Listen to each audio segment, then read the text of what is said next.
Imagine you're standing outside on a clear night, somewhere far from city lights, and you look up. The stars are where you expect them. The moon is doing its usual thing. The world feels stable, ancient, reliable. The ground under your feet feels permanent. And somewhere in your pocket or on your wrist, or built into whatever device you're using to listen to this right now, there is a compass or a GPS chip that works like one pointing north. Always north. Steady, dependable, invisible. Now imagine that compass, slowly, over years and then decades and then centuries, starts to drift. Not a little. Not the kind of drift you'd correct for on a hiking trail. It drifts and wanders and weakens, until one day the needle just spins. Because north has stopped being a thing. Because the invisible shield wrapped around the entire planet, the thing that makes that compass work, the thing that deflects solar radiation and keeps the atmosphere from being slowly stripped away into space, has nearly collapsed. Not gone, but almost down to maybe 5 or 10% of what it normally is. Fractured into patches and fragments, scattered, unreliable, confused. That actually happened. About 41,000 years ago, Earth's magnetic field went through something scientists call the Laschamps excursion. For somewhere between a few hundred and a few thousand years, the field weakened dramatically, and the magnetic poles didn't just shift, they nearly inverted, then lurched back again, never completing a full reversal, but wandering far enough and weakening enough that the sky above this planet would have looked genuinely alien. Auroras possibly visible from the equator. Cosmic radiation raining through the atmosphere in ways that don't happen today. An invisible part of our world nearly gone. And here's the part that keeps scientists asking questions. This happened right in the middle of one of the most important and turbulent periods in human prehistory. Neanderthals were still alive. Modern humans were pushing out of Africa and into new territory. The planet was locked in an ice age. Cave paintings were beginning to appear for the first time. Woolly mammoths and cave bears and creatures we barely have names for were roaming a world that looked nothing like ours.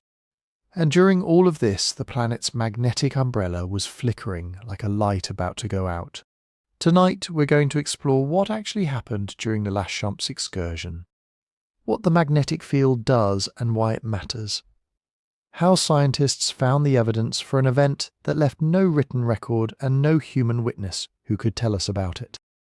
What the weakened field might have meant for the atmosphere, for the climate, for the animals navigating a suddenly scrambled world, and whether, just maybe, it touched the lives of the people who were alive at the time. The ones who painted on cave walls and buried their dead, and watched a sky that might have blazed with light in ways we can barely imagine. Before we go any further, a small thing that will save confusion later. When we talk about the magnetic field weakening or the poles shifting, we are not talking about the geographic poles. The North Pole, the one at the top of every map, the one explorers race to reach, that's defined by Earth's rotation axis. It doesn't move in any meaningful way on human timescales. The magnetic poles are different. They're created by the churning liquid iron in Earth's outer core, and they wander all the time. Right now, the magnetic North Pole is drifting toward Siberia at a pace that has scientists paying close attention. The poles on your globe and the poles your compass points to are related but not the same thing. And 41,000 years ago, the difference between them became something stranger and more dramatic than at any point in recorded history. If you're listening to this right now and you're already starting to drift, that's exactly what this channel is for. These stories are built to carry you somewhere interesting on your way to sleep. Something real. Something that actually happened. Paced slow enough to let your mind wander alongside it. If you're finding them useful, follow on Spotify where the episodes are ad-free and music-free. Just the voice and the story. Nothing to jerk you back awake. There's a link in the description to support the work if you want to. And if you feel like leaving a comment before you go, tell me where you're listening from and what time it is there. I genuinely read them. It's one of the stranger and more wonderful parts of doing this, watching the map fill in. Someone in Tokyo at 2 in the morning, someone in Auckland just after midnight, someone in a Chicago apartment at 11 p.m. trying to quiet their brain down. If that's you, tell me. I'll see it. Now, 41,000 years ago. Most of what we know about deep prehistory comes from things that survived. Bones, tools, ash layers, pollen trapped in sediment, isotopes locked in ice. The magnetic field doesn't leave bones. It doesn't fossilize in any obvious way. So, for a long time, scientists didn't know about the Laschamps excursion at all. It was hiding in the rocks, waiting for someone to develop the right tools to find it. When they did find it, the implications were significant enough that researchers are still arguing about exactly what it meant for the world above the surface. What makes this story genuinely strange is the cascade of consequences that a weakened magnetic field could trigger. It's not just that your compass would spin. The field does something fundamental. It deflects charged particles from the sun, the constant stream of plasma and radiation called the solar wind, and it deflects higher energy particles from beyond our solar system, galactic cosmic rays. Strip that shield away and those particles reach the upper atmosphere in much greater numbers. That changes atmospheric chemistry. It affects ozone. It alters the rate at which certain isotopes are produced in the atmosphere. Isotopes that eventually fall into the ocean, into ice, into trees, leaving behind exactly the kind of fingerprints that scientists can read tens of thousands of years later. And so the story of the Laschamps excursion is also a detective story. The crime scene is the planet itself. The evidence is buried in Antarctic ice cores drilled kilometers into ancient snow, in stalagmites growing in caves that haven't seen daylight in millennia, in the magnetic signatures baked into old lava flows when they cooled and locked the direction of the field in place like a photograph. Piece by piece, from sites scattered across the globe, researchers have been assembling a picture of a world without its magnetic armour, at least without most of it, for a period of time that may have been brief in geological terms, but was profound in its effects. We are going to follow that detective work tonight. We'll see how something invisible and ancient left traces we can actually measure. We'll think about what the sky might have looked like, what the radiation environment might have felt like at the surface, what a scrambled compass means for a migrating bird or a whale, or a band of early humans trying to navigate a new continent. We'll sit with the uncertainty too, because some of what scientists believe about this event is still contested, and the honest version of this story includes the parts we don't know yet. But we start with the field itself, because to understand what nearly vanished 41,000 years ago, you first have to understand what it is, and what it quietly does for every living thing on this planet, every single day, including right now while you're lying there, listening, the invisible shield holding steady above you. Deep inside the Earth, roughly 2,900 kilometers below the surface, there is a boundary where the solid rock of the mantle gives way to something entirely different. Liquid iron, an ocean of it, slowly churning, driven by heat escaping from the planet's core and set spinning by the rotation of the Earth itself.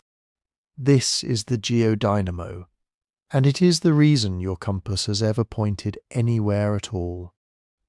The basic idea is surprisingly simple. Moving electrical charges generate magnetic fields. That's just physics. The same reason an electric current running through a wire creates a magnetic field around the wire. In Earth's outer core, the moving charges are the electrons in that churning liquid iron, and the field they generate is enormous. It reaches from the core all the way out through the crust, through the oceans, through the atmosphere, and thousands of kilometers into space. The geodynamo isn't one clean loop of current.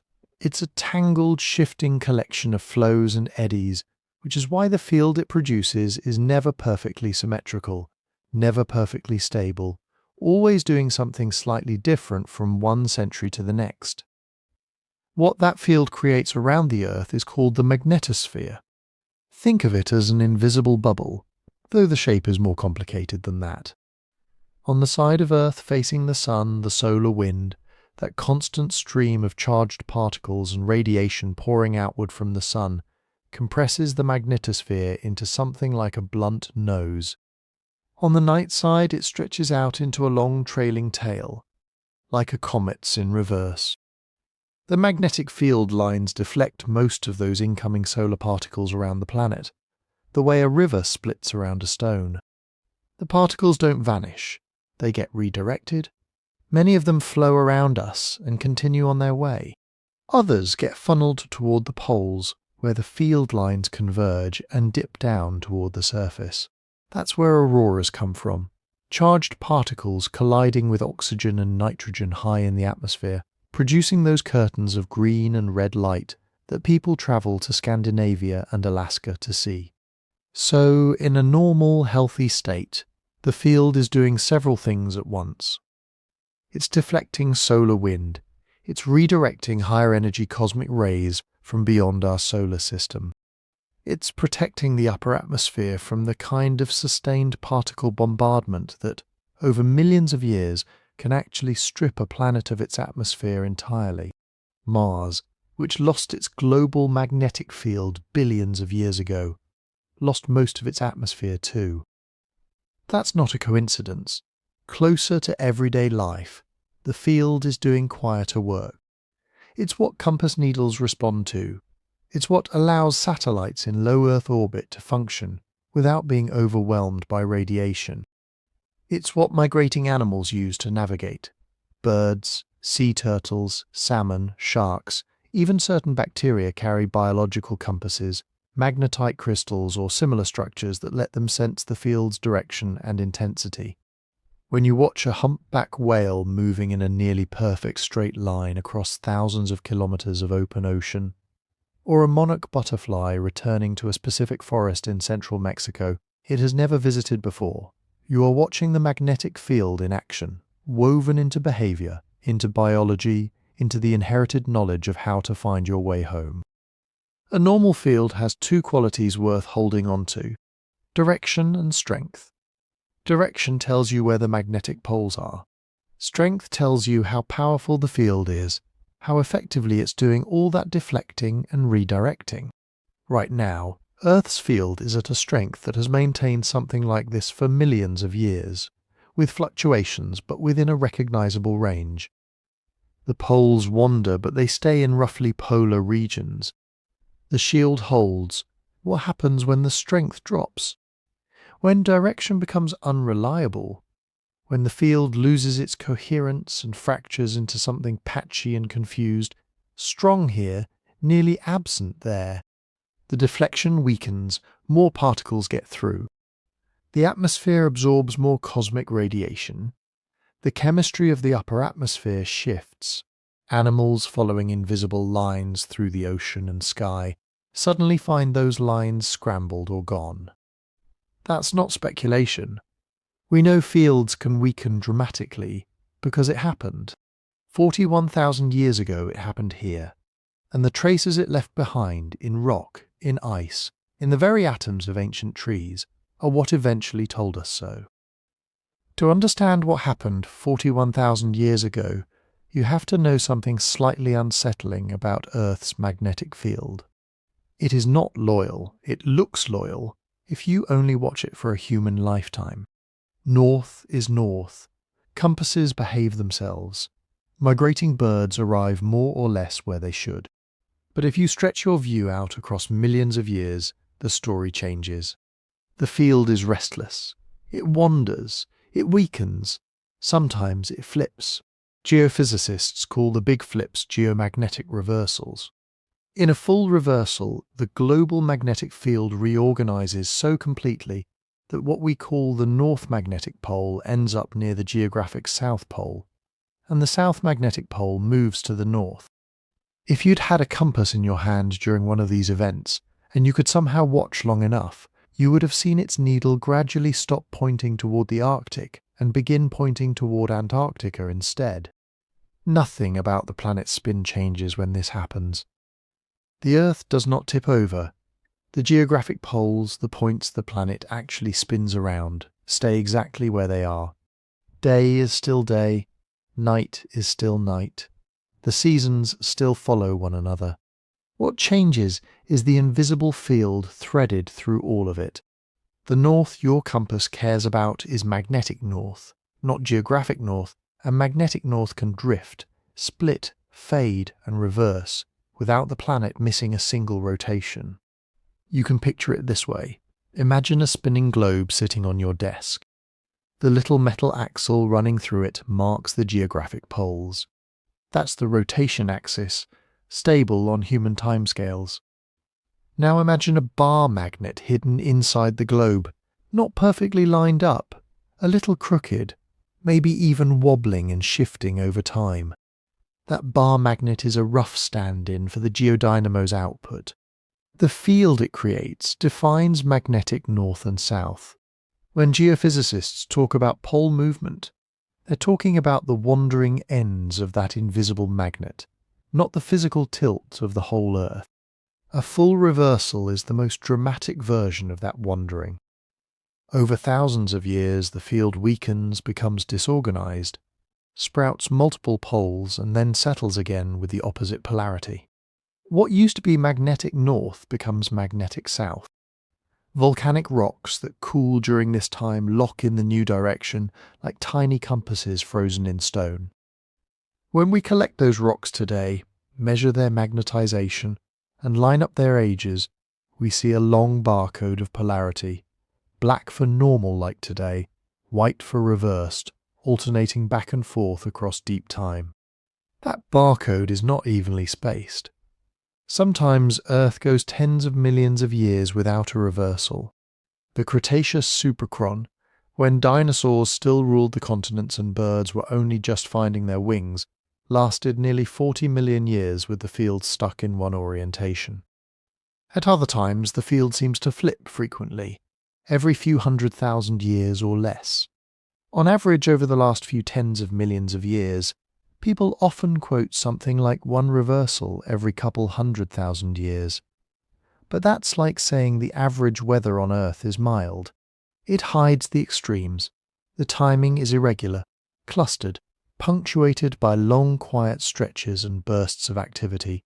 Whatever the core is doing, it does not keep a simple schedule. And even that barcode of clean black and white stripes leaves something out. Between the long, stable normal and reversed states, there are briefer, stranger episodes when the field seems to partly lose its grip, but then recovers without fully committing to a flip. These are called geomagnetic excursions. An excursion is like a failed reversal, or maybe a rehearsal for one. The field weakens dramatically. The magnetic poles wander far from their usual high-latitude haunts, sometimes into the tropics, sometimes looping and stuttering across the globe. In some reconstructions, the field even spends a bit of time in a reversed-like configuration before snapping back. But the key point is that it doesn't lock into a new long-term state. After a few thousand years at most, the system regains strength and returns to its original polarity. For creatures living through it, the difference between a full reversal and an excursion would not be about direction labels on a map. Most of them weren't using compasses. The difference would be about duration. A full reversal involves a protracted transition, and then hundreds of thousands to millions of years of the new configuration. An excursion is a momentary stumble, brief on geological timescales, but still long enough to matter for ecosystems and climates if the field's strength drops far enough. From our point of view, trying to reconstruct what happened long after the fact, excursions are trickier to see than full reversals. A full reversal leaves an unmistakable global signature. Volcanic rocks on every continent, seafloor crust spreading away from mid-ocean ridges, lake sediments building up year after year, all end up recording the shift from one polarity to the other.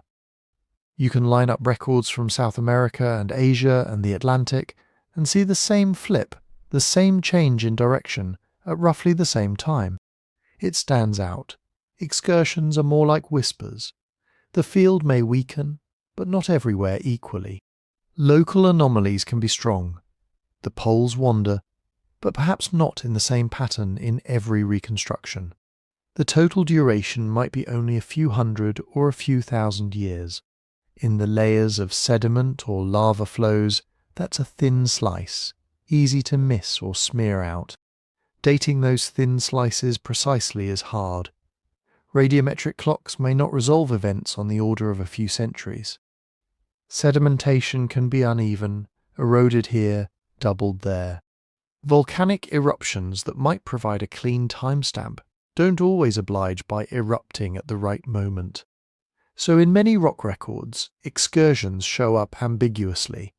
A brief period of low field intensity inferred from how weakly magnetized the grains are, a strange looping direction that doesn't fit neatly into normal or reversed, an odd spike in cosmogenic isotopes hinting that more cosmic rays were getting through the atmosphere for a while. Put together, these clues suggest that the geodynamo shook itself, staggered, almost fell, but caught its balance and carried on. Despite those difficulties, a few excursions stand out clearly. Among them, one in particular has become the poster child, partly because it's relatively recent, partly because it left traces in many different kinds of archives. Around 41,000 years ago, during the time when Neanderthals still walked through Ice Age Europe and early modern humans were spreading across the old world, the magnetic field did something dramatic. It weakened to a fraction of its usual strength. The poles wandered far from their familiar positions, and for a short while, the field may have been globally organized in the opposite direction. This is what we call the Laschamps excursion, named after a small village in central France, where its signature was first clearly recognized in cooled lava flows. It is not a full reversal in the classic sense. The field did not stay flipped.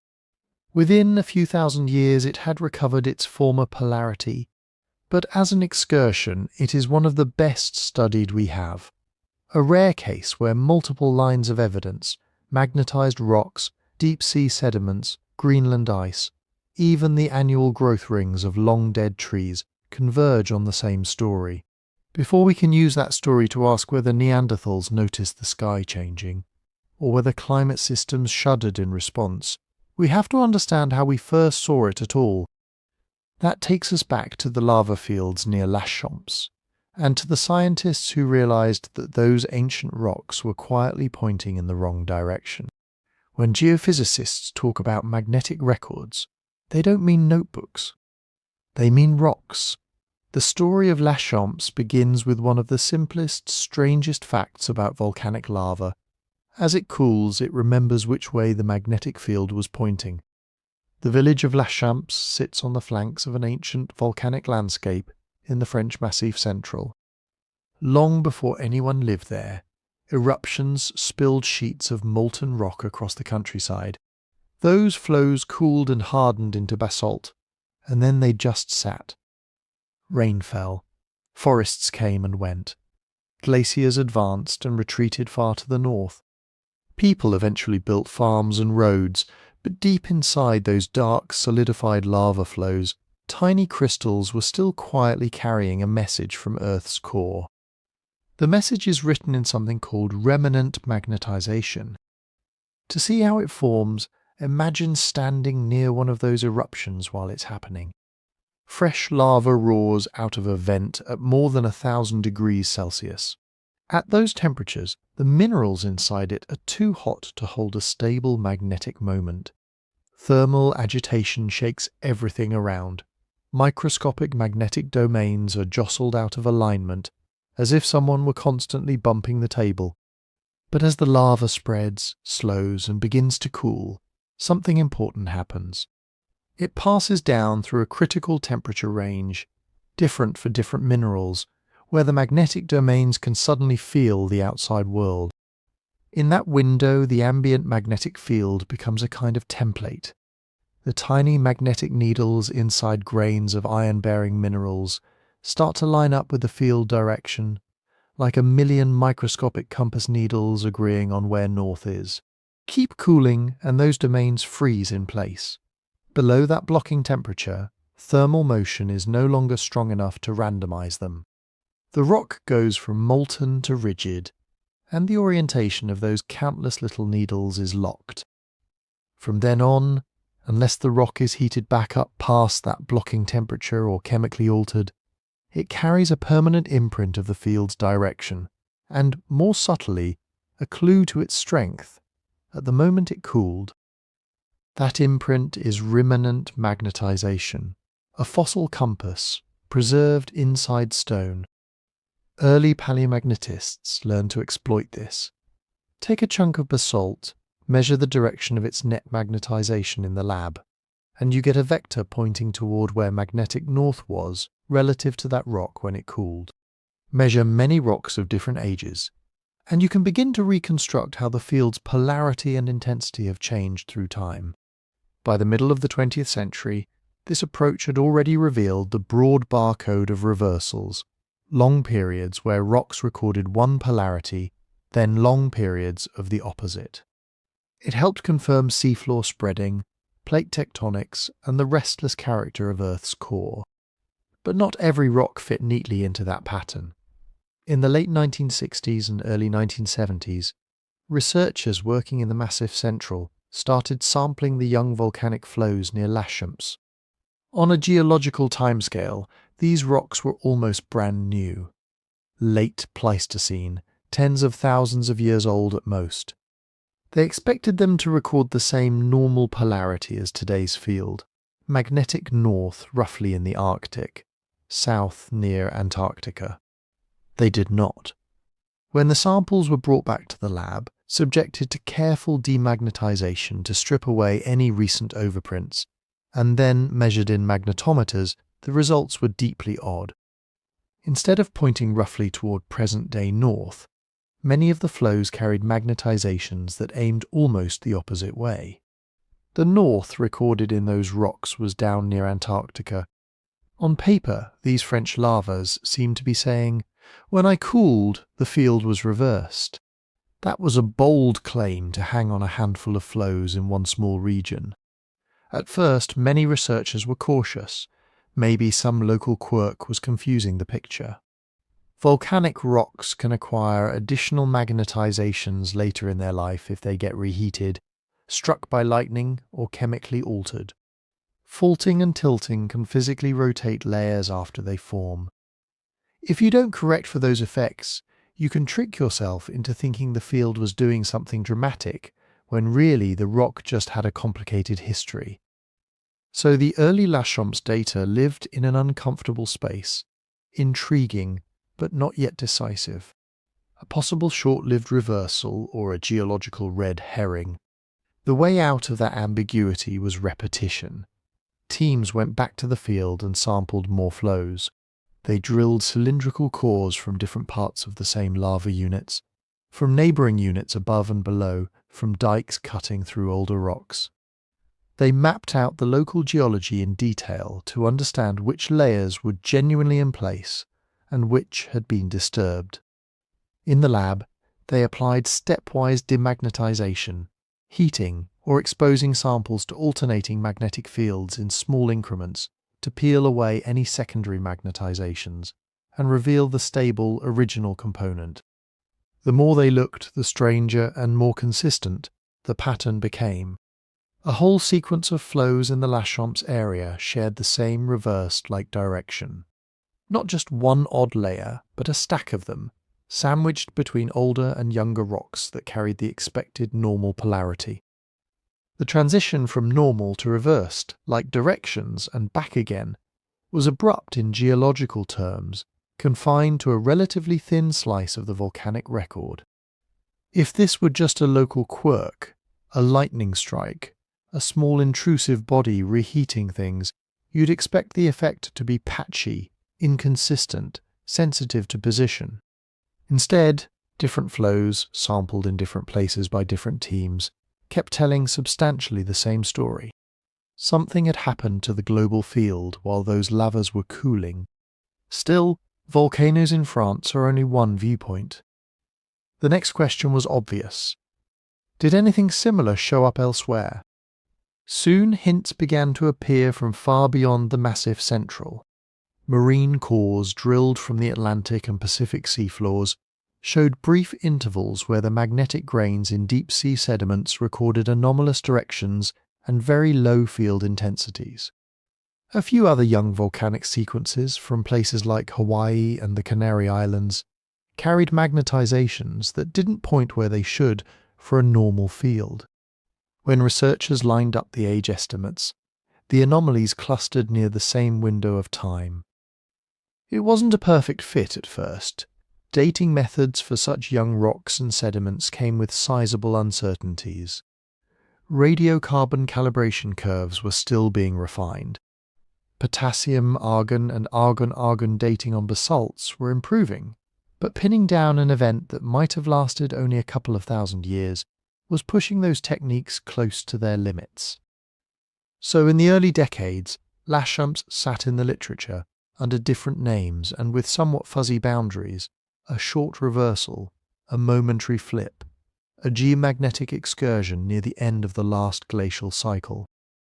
Different groups gave slightly different ages.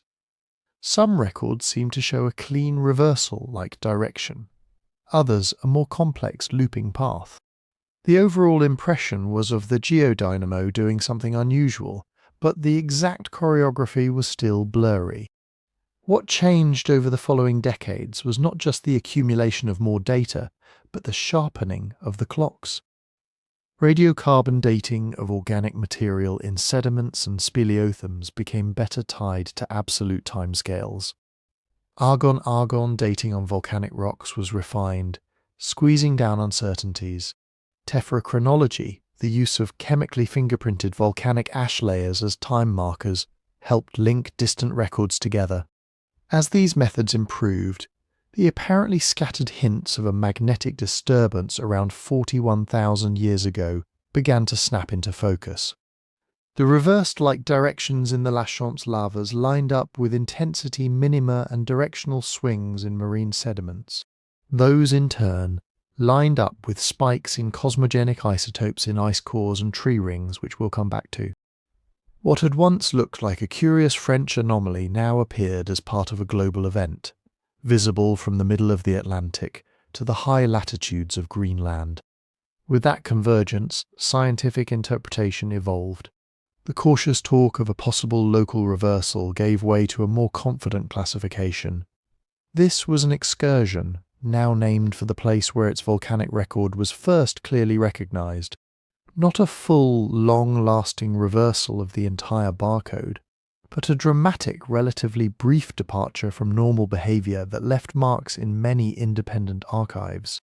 The lavas at Laschamps had been right all along. They were simply the first to speak loudly enough for us to notice.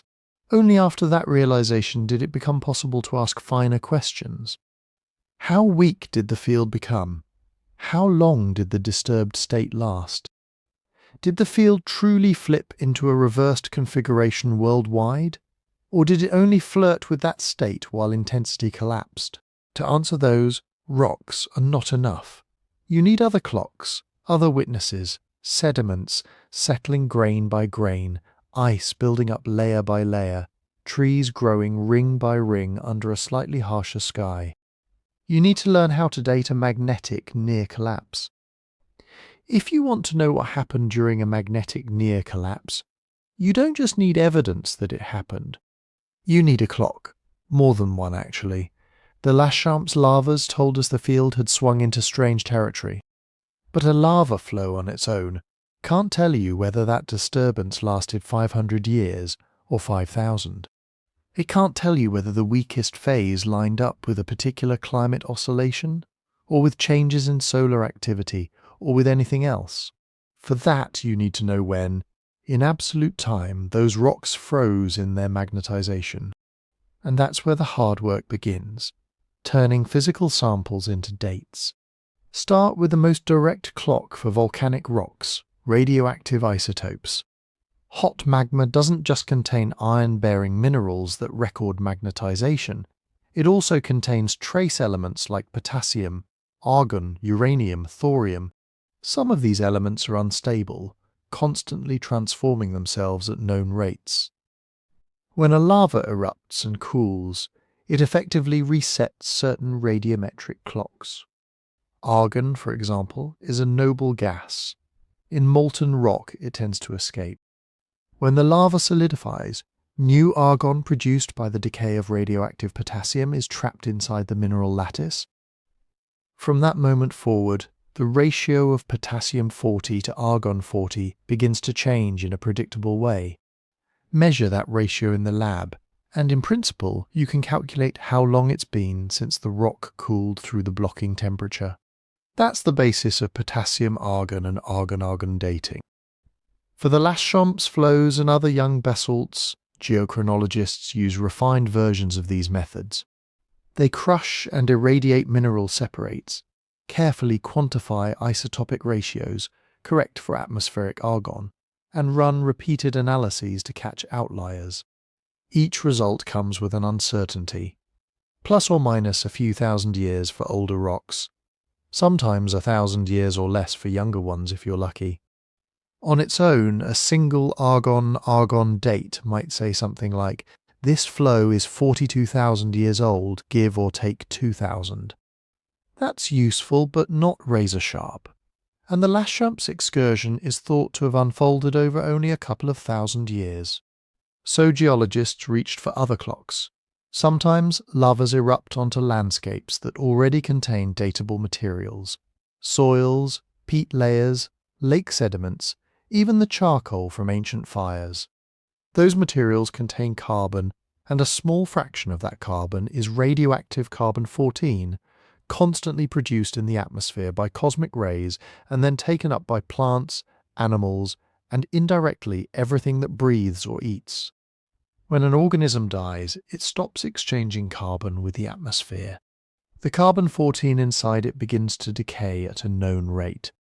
Measure the remaining carbon-14 in a bone, a bit of wood, or a fragment of organic rich sediment, and you can estimate how long it's been since that material was part of something living. Radiocarbon dating, though, comes with its own complications, especially around 40,000 years ago. The production of carbon-14 in the atmosphere is not constant through time. It wobbles with changes in the magnetic field and solar activity. To turn radiocarbon years into calendar years, you need calibration curves built from independently dated archives, tree rings, corals, speleothems. Those calibration curves have improved dramatically over the last few decades. Early versions introduced extra uncertainty.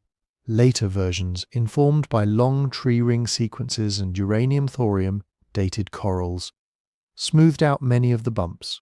Still, each calibration adds another layer of error bars. The final age might be 41,200 calendar years, plus or minus several hundred. So you can see the problem. One lava tells you the field's direction. An argon-argon date puts it near 42,000 years ago. A soil buried beneath that lava yields a radiocarbon age that calibrates to around 41,000. A nearby stalagmite growing in a cave holds a subtle shift in its trace elements that might be tied to the same eruption, and uranium-thorium dating pins that changed to 40,800 years ago. Each clock ticks with slightly different noise. None is perfectly precise. This is why stratigraphy, the study of layers, matters so much. If you can't make one perfect clock, you build a system of overlapping clocks, each constraining the others. Imagine a hillside in the Massif Central. At the bottom, an older basalt flow with normal polarity. Above it, a soil horizon. Above that, the Laschamps flow with its reversed like direction. Higher still, another soil, then a younger flow with normal polarity again. Even if each radiometric date on its own is fuzzy, the layering tells you the order of events. The lower normal polarity flow must predate the excursion. The upper normal polarity flow must postdate it. The soils bracket the timing of lava emplacement and preserve any organic material that can be radiocarbon dated. If a distant lake core contains a layer of volcanic ash that can be chemically matched tephrochronology to one of those flows, the entire sequence can be tied into a broader regional stratigraphy. Multiply that logic across many sites: France, the Canaries, Hawaii, Iceland, the seafloor. Each place adds another local stack of events, another set of radiometric dates, another chance to align things using ash layers, paleoclimate markers, and eventually cosmogenic isotope peaks in ice cores. The power here is not any single measurement. It's the convergence of multiple independent clocks, each based on different physics, different materials, different assumptions. When potassium-argon ages, uranium-thorium dates, calibrated radiocarbon, and layer counting in ice cores all point to a disturbance centered near 41,000 years ago. The probability that you are looking at a real global event grows very high. That doesn't mean the timing is perfectly nailed down. Researchers talk in terms of error bars and confidence intervals, statistical ways of expressing how tightly they think they've constrained an age. For the Laschamps excursion, early estimates placed it somewhere between about 30,000 and 50,000 years ago, with different datasets favouring different ranges. As methods improved, that window narrowed. High-resolution marine cores dated with multiple techniques suggested the heart of the disturbance lay around 41,000 years ago. Ice cores with annual or near-annual resolution added finer detail. Radiocarbon calibration curves extended back beyond 40,000 years allowed tree ring sequences and cave deposits to speak the same chronological language. By the early 21st century, many studies converged on a picture where the main Laschamps intensity minimum and directional instability occurred roughly between 42,000 and 40,000 years ago, with the weakest phase, what some papers call the core of the excursion, lasting on the order of several hundred to a millennium or two. But phrase choices stay cautious: about, around, on the order of, likely between. Different records still disagree on the exact onset and recovery times by a few hundred years. Some show hints of precursor wobbles or regional complexity that may or may not be real. Sample quality varies. Not every lava is pristine, not every sediment core is undisturbed, not every ice layer is easy to count. There are also fundamental limitations in the clocks themselves. Radiocarbon becomes very sparse and tricky to measure as you approach its effective limit, around 50,000 years. Argon-argon dating struggles with very small age differences on very young rocks. Uranium-thorium works best in certain minerals and environments. Even ice core layer counting can be ambiguous when dust and volcanic markers blur together. So when you read a number like 41,000 years ago for the Laschamps near collapse, it's worth remembering what that really means. It's not a single sharp tick on a cosmic stopwatch. It's a best estimate emerging from hundreds of overlapping measurements, each with its own uncertainties, all pressed together until a coherent window of time takes shape. What is well constrained is the general position of the event in the last glacial cycle. Late Pleistocene, just before the major expansion of ice sheets leading toward the last glacial maximum. Multiple independent archives agree that the field intensity plunged to a fraction of its usual strength, and that directional behavior was highly unstable, somewhere in the neighborhood of 42 to 40,000 years ago. What remains debated are the finer details. Exactly how fast did the field weaken and then recover? Did the field fully reverse, even for a short time? Or did it just wander into a reverse-like state without locking in a true global flip? Were there short-lived rebounds or regional asymmetries hidden inside that broader minimum? Different datasets, with different resolutions and noise, give slightly different answers. To peel back those layers, scientists turned to some of the most delicate clocks of all, annual rings in ancient trees, and the slowly accumulating snow of polar ice. These archives carry not just time, but a record of the cosmic rain that bathed Earth when its magnetic shield sagged. In those, the timing of a magnetic near collapse is written not in lava and argon, but in atoms born from starlight. When a cosmic ray slams into Earth's atmosphere, it doesn't leave a neat, obvious scar. It doesn't carve a crater or paint a glowing streak you can see from the ground. It arrives at nearly the speed of light, hits a molecule of nitrogen or oxygen, and shatters into a cascading spray of secondary particles. Most of those vanish in fractions of a second. But a few of the fragments do something subtle and important. They transform other atoms. Some of the secondary neutrons born in that atmospheric shrapnel collide with ordinary nuclei and knock them into new configurations. You start with nitrogen-14, say, and after a collision and an escape of a proton, you end up with carbon-14. Or you start with oxygen and end up with beryllium-10. These are cosmogenic isotopes, elements whose very existence on Earth in their radioactive form is a kind of ledger entry for cosmic ray activity. Carbon-14 is the famous one, the backbone of radiocarbon dating. Beryllium-10 is less well known outside geophysics, but for magnetic field history, it's just as important. Both are created in the upper atmosphere when high-energy particles from space smash into air molecules. Both are produced in greater or lesser amounts, depending on how many cosmic rays actually make it that far down.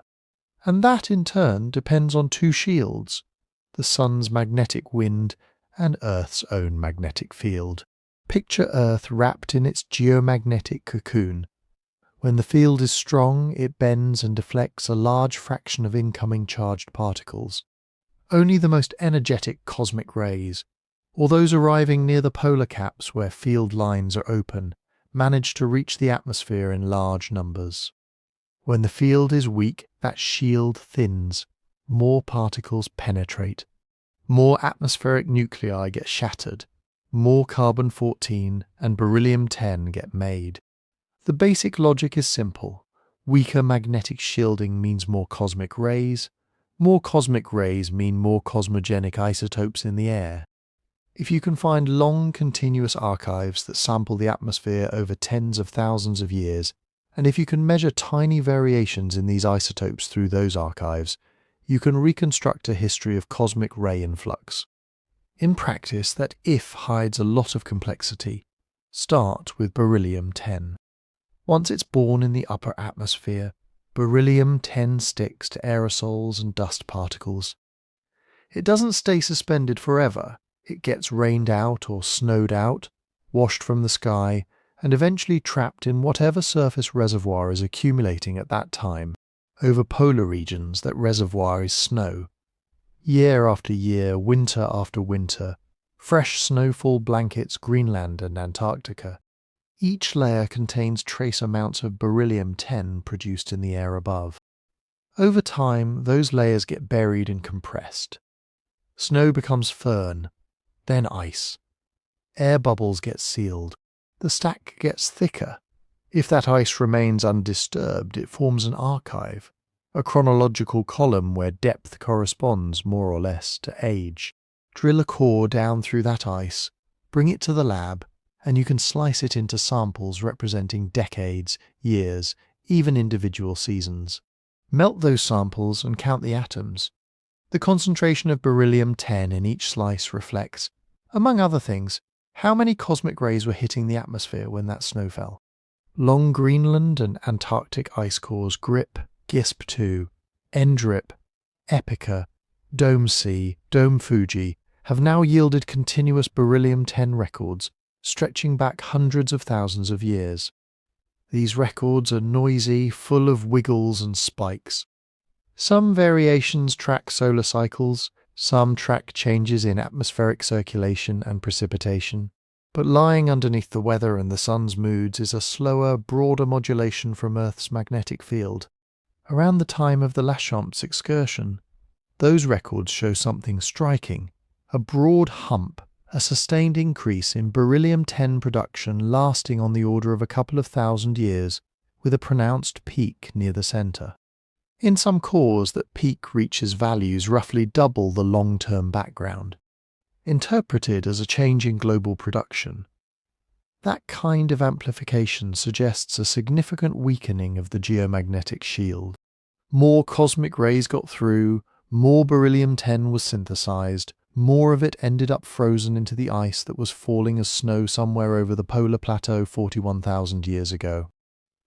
Carbon-14 tells a parallel story, but through a different medium. Newly minted carbon-14 in the upper atmosphere quickly oxidizes, joining the enormous reservoir of carbon dioxide. From there, it cycles through the atmosphere, oceans and biosphere. Plants take up that CO2 during photosynthesis. Animals eat the plants.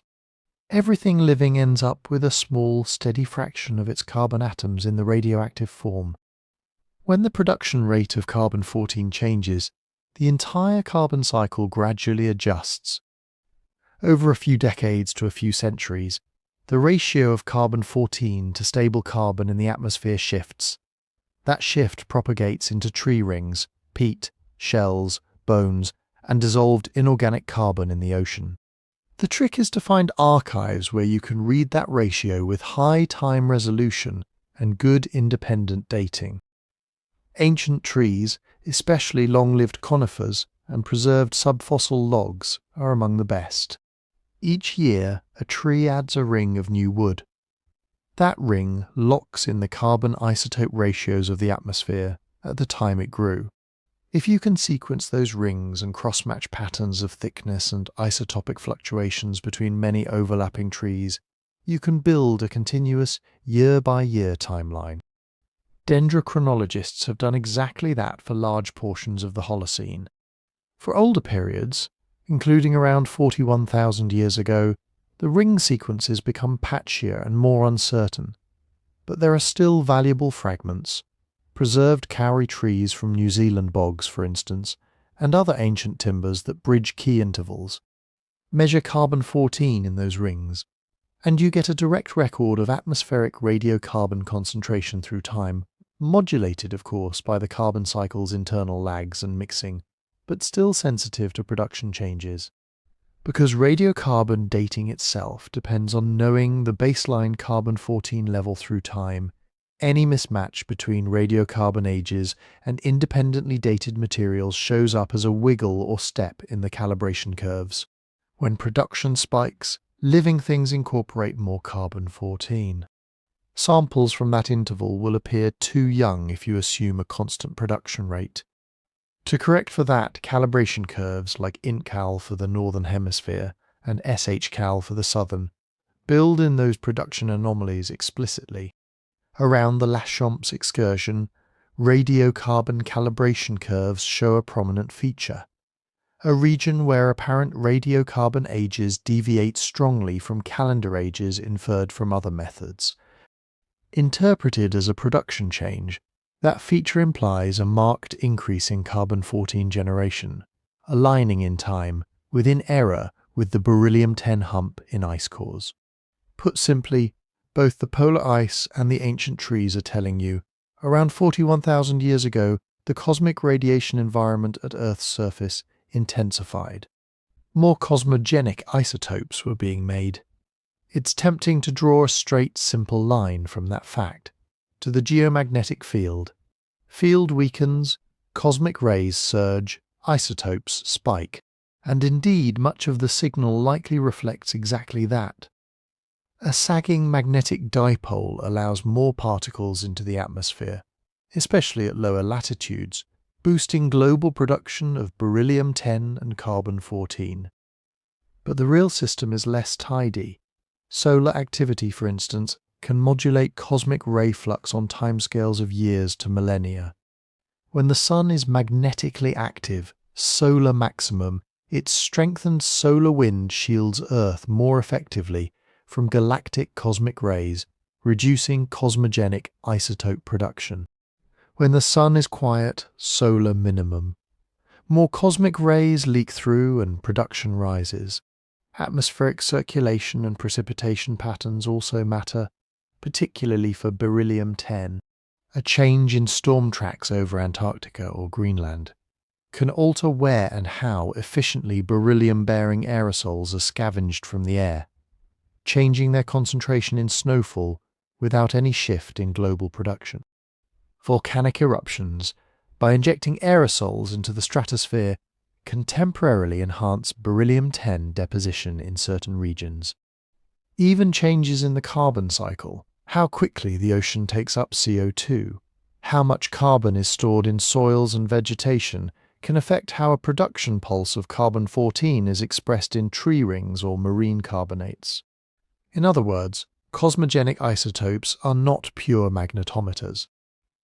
They are integrators of multiple influences: geomagnetic field strength, solar modulation, atmospheric transport, precipitation, carbon cycling.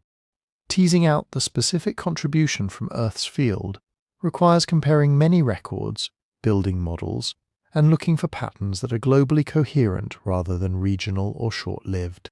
During the Laschamps interval, that comparison has been done repeatedly. The broad, multi-century to millennial scale increase in beryllium-10 appears in both Greenland and Antarctic cores. The carbon-14 anomalies show up in calibration curves built from different archives and dating methods. The timing lines up within reasonable uncertainties with independent geomagnetic intensity reconstructions from marine sediments and lavas.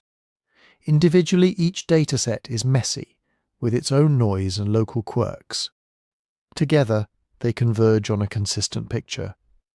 While Earth's magnetic field stumbled through its excursion, the planet was bathed in a stronger flux of cosmic radiation than usual. That enhanced radiation left its spectral signature not just in volcanic rocks and seafloor sediments, but in the chemistry of ancient ice and the atomic composition of long-dead wood. Those are the cosmic fingerprints, invisible particles from distant stars, written into the slow growth of glaciers and the quiet widening of tree trunks, waiting tens of thousands of years for someone to learn how to read them. Once you accept that those isotopic spikes mark a real increase in cosmic ray access to our atmosphere, a more concrete question follows: how weak did the magnetic field actually get? And for how long did our planet stand with its shield so thin? To answer that, we have to translate those cosmic fingerprints into something more familiar: magnetic field strength. Geophysicists usually talk about the strength of Earth's dipole, the big planet-scale bar magnet component of the field. Today, that dipole gives us an average surface intensity of about 50 microteslers at mid-latitudes. The exact number doesn't really matter for our purposes. What matters is the ratio, how the field at Laschamps compared to that modern reference. When you combine the evidence from lava flows, marine sediments, and cosmogenic isotopes, a broad picture emerges. During the deepest part of the Laschamps excursion, the dipole seems to have collapsed to somewhere between about 5 and 10% of its current strength. Some reconstructions put the minimum even lower for brief intervals, flirting with just a few percent. Others are a little more conservative. But the general consensus is that the main global dipole was reduced by at least a factor of 5, and probably closer to an order of magnitude, compared to the modern field. That's an extraordinary drop. If you could stand there with a magnetometer in your hand 41,000 years ago, under that anemic field, the needle would still react. The field didn't go to absolute zero, but it would have been more like the magnetic environment you find today a few planetary radii out in space, in the fringes of the magnetosphere, than what we experience on the surface now. The descent to that minimum wasn't instantaneous. Long before the moment we call Laschamps proper, the field had been weakening. Intensity reconstructions from marine sediments suggest that the dipole started its serious slide a few thousand years earlier. If you ran time in fast forward, you'd see the field strength wobbling and trending downward, like a spinning top losing speed. For several millennia leading up to the excursion, the dipole moment gradually diminished, perhaps to half, then a third, then a quarter of its present value. Directional records, tiny compass readings locked into sediments and lavas, begin to show more scatter. The virtual geomagnetic poles inferred from those directions start wandering farther from geographic north, tracing loops that look less like the tight circles of a healthy field and more like drunken scribbles. Then comes the truly unstable phase. Around 41,000 years ago, give or take a few centuries, the field directions in many records swing dramatically. In some lavas from central France, the magnetic directions jump toward what would be south in today's configuration. In marine cores, the recorded field at the seafloor points towards strange, transient pole positions far from either geographic pole. This is the heart of the excursion. Low dipole strength, wild directional behavior. It doesn't last long in geological terms. The most extreme part of the chaos, the period when directions are most unstable and the dipole is at its absolute minimum, might have persisted for only a few centuries, perhaps up to a millennium. Wrapped around that are broader shoulders of disorder, a couple of thousand years during which the field is distinctly weaker and more capricious than usual, but not quite at its most deranged. After that, the system begins to claw its way back. Field intensity starts to recover. Sedimentary records show a gradual rise in relative paleointensity. The virtual poles, instead of darting around the globe, begin to cluster again toward high latitudes. Within perhaps 1,000 to 2,000 years after the deepest part of the excursion, the geomagnetic field looks, from the perspective of a paleomagnetist, normal again, strong, dominantly dipolar, with a north and south pole roughly where we expect them. So in broad strokes, you can divide the event into phases. First, a protracted weakening phase, millennia of declining dipole strength, still with a recognizably north-south structure, but growing more feeble. Then an unstable phase, centuries to 1,000 years of highly reduced dipole intensity and rapidly changing directions, with virtual poles wandering far from their usual haunts. Then a recovery phase, field strength marching back upward, directions settling, the global dipole reasserting itself. At no point did Earth entirely lose its magnetic field. What it lost was the clean, simple, two-pole structure that makes navigation easy and shielding efficient.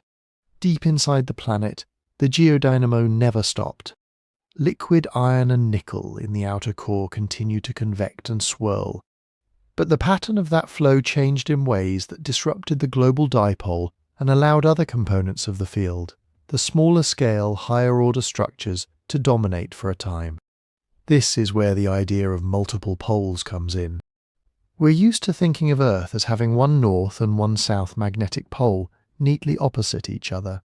That's a useful approximation when the dipole component is strong. But the full magnetic field of the planet is more complex, full of bumps and wiggles, like a weather map of highs and lows. Normally the dipole term dwarfs the rest. It smooths over the complexity. When the dipole weakens dramatically, those other harmonics matter more. Regions of locally strong field can appear at odd latitudes. What we casually call the pole can split into several high-intensity patches. The overall shield becomes patchy and asymmetric. Numerical simulations of the geodynamo supercomputer experiments that solve the equations of fluid motion and electromagnetism in a rotating convecting sphere routinely produce this kind of behavior when they're pushed into reversal or excursion-like states. The dipole collapses. The field's energy redistributes into non-dipolar modes. Multiple magnetic poles pop up at the surface, wander, merge, and fade. Eventually, the dipole re-emerges, sometimes flipped, sometimes in its original orientation. For the Laschamps event, the geological data aren't detailed enough to draw a full vector map of the field as it twisted through those instabilities. But several independent lines of evidence point to strong geographic variation. Cosmogenic isotope production is one clue. If the shield had become uniformly weak everywhere, you'd expect a very consistent enhancement in production at all latitudes. Instead, Beryllium-10 records suggest that the increase was particularly dramatic at lower and mid-latitudes, the very regions normally best protected by a strong dipole. That implies that the cut-off rigidity for cosmic rays, the effective barrier energy set by the field, dropped more there than near the traditional polar caps. Paleomagnetic records from widely separated sites tell a similar story. Some regions show extremely low local field intensities and bizarre, looping virtual pole paths during the excursion. Others, while clearly affected, retain somewhat stronger local fields and less extreme directional swings. In other words, the magnetic umbrella did not thin evenly. It frayed in places, tore open in others, and left a few patches relatively intact. A person living in what is now, say, Central Europe or North Africa at the height of Laschamps might have experienced a very different radiation environment than someone in southern South America or near the equator in the Pacific. The field geometry determined where charged particles could funnel in most easily. Some regions would have had something closer to today's polar exposure, others something worse. How precisely can we reconstruct those patterns? That's where current models meet their limits. We can estimate the global dipole moment fairly well, within factors of 2 or so by combining relative paleointensity data from many sites and anchoring them to a few absolute measurements from well-dated lavas.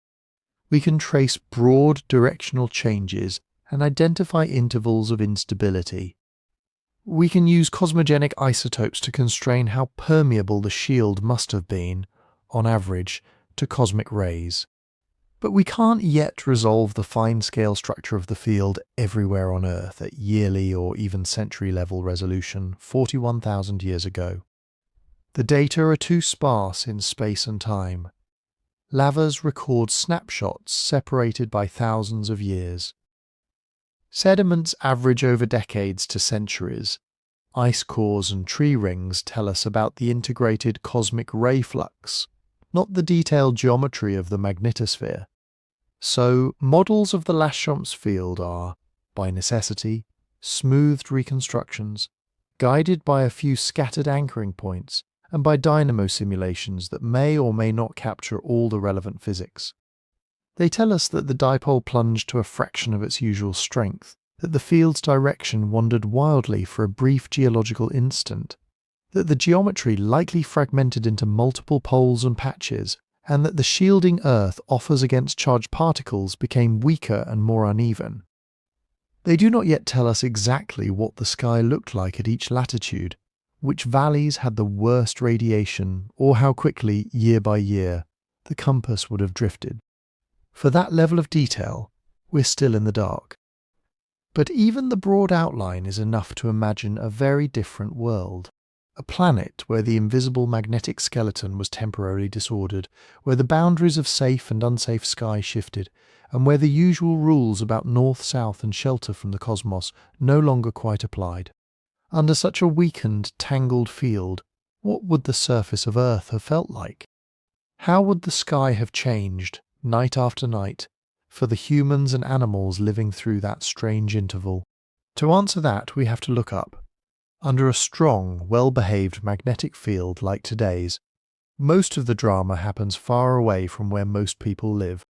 The solar wind streams past Earth, the magnetosphere deflects it, and the places where charged particles slip through, follow magnetic field lines, and crash into the upper atmosphere are mostly confined near the poles. That's why our brightest auroras today hug high latitudes: Alaska, Scandinavia, Antarctica. The glow is the visible signature of particles spiraling down funnels in the magnetic field and colliding with atoms tens or hundreds of kilometers above the surface. When the dipole collapses, those funnels don't behave the same way. With the field weakened to a small fraction of its normal strength, and with multiple poles and strange patches scattered around the globe, the regions where charged particles can access the atmosphere expand and shift. The auroral oval doesn't stay neatly wrapped around the Arctic and Antarctic. It stretches, warps, and in some models slides toward lower latitudes. So imagine standing somewhere that today we'd call temperate. Central Europe, northern China, the Mediterranean. Places where, in our time, auroras are rare, a once-in-a-lifetime treat during exceptional storms. Under Laschamps conditions, those skies may have looked different. Not necessarily every night, not all the time. Aurora depends on the sun too.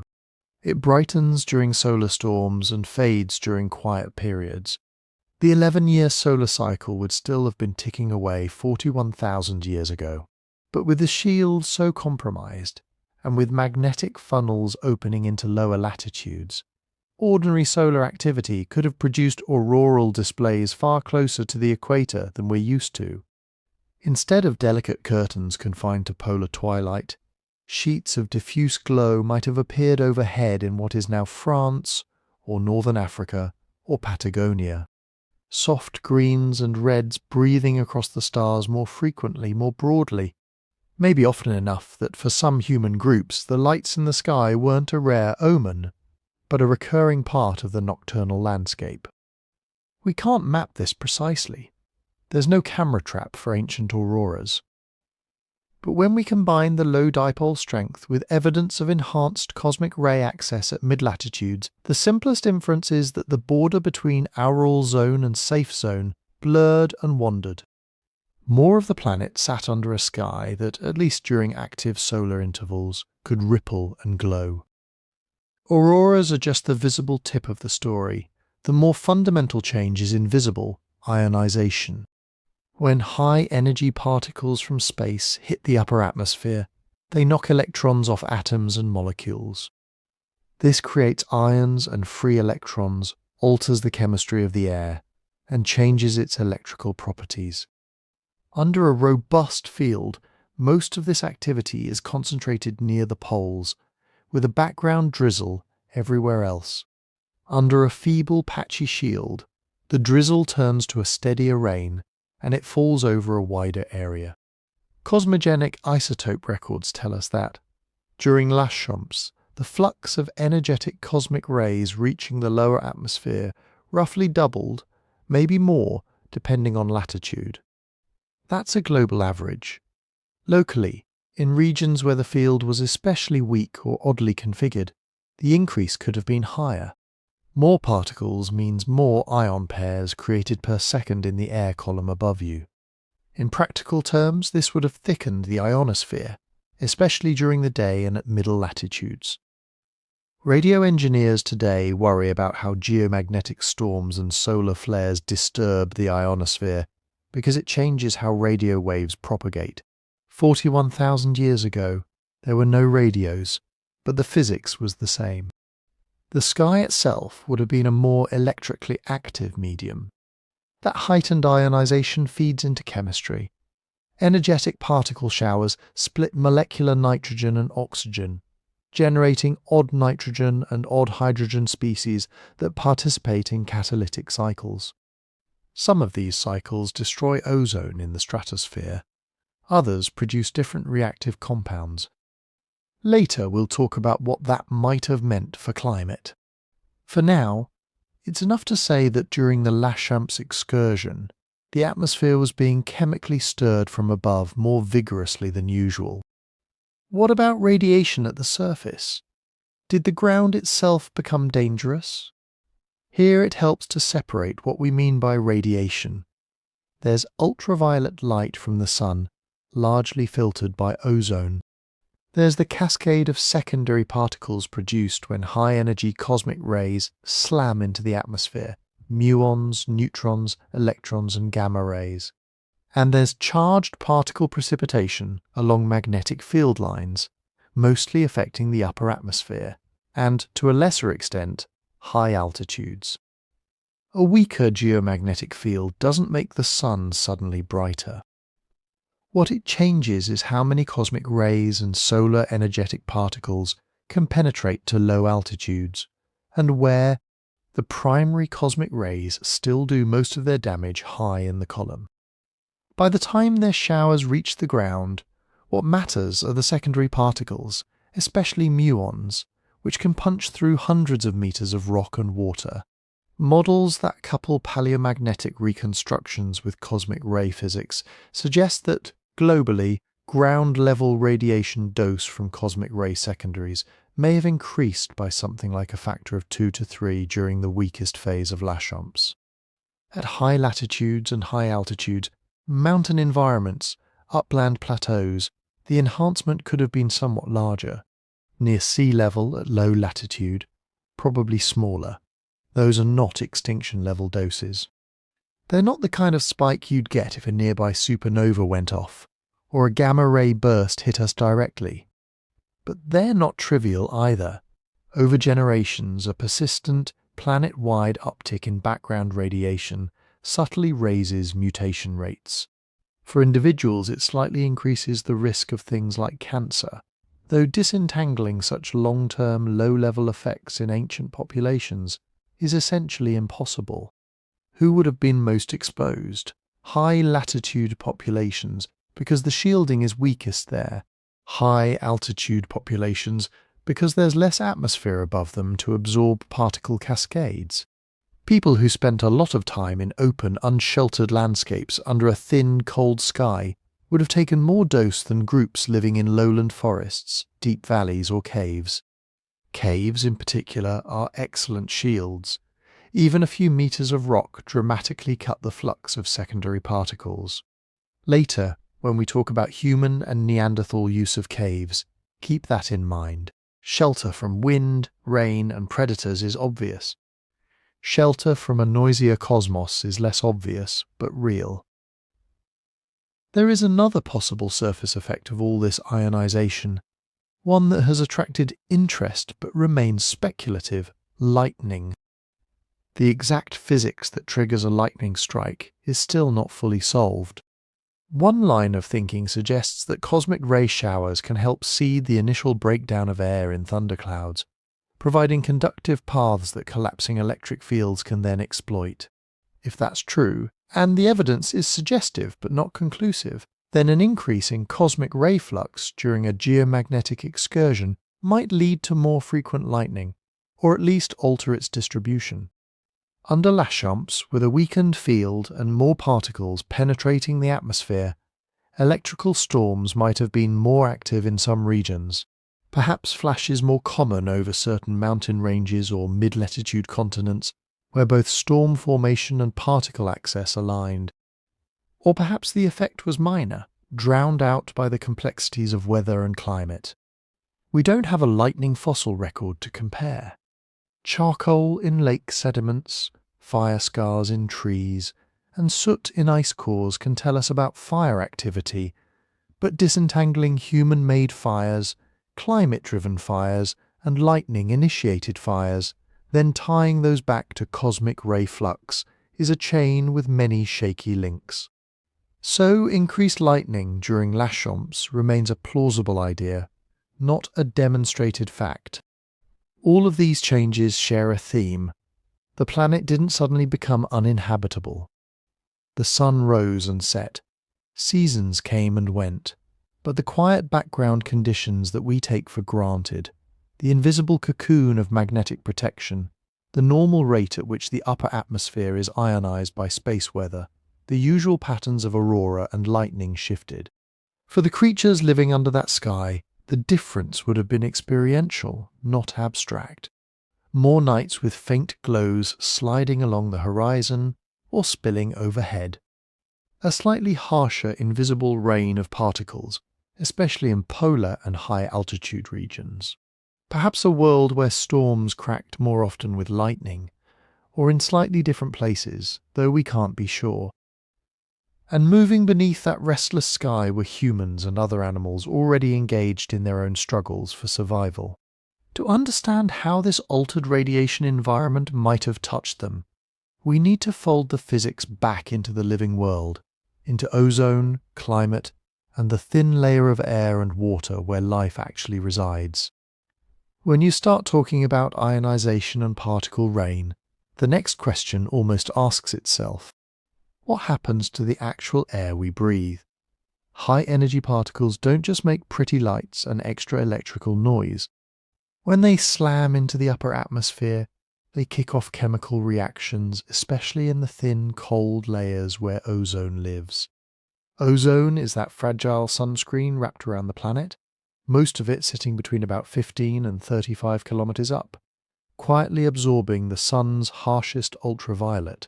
Change the chemistry up there, and you can, in principle, change how much UV reaches the surface and even nudge the climate. The basic idea is straightforward, even if the details get messy.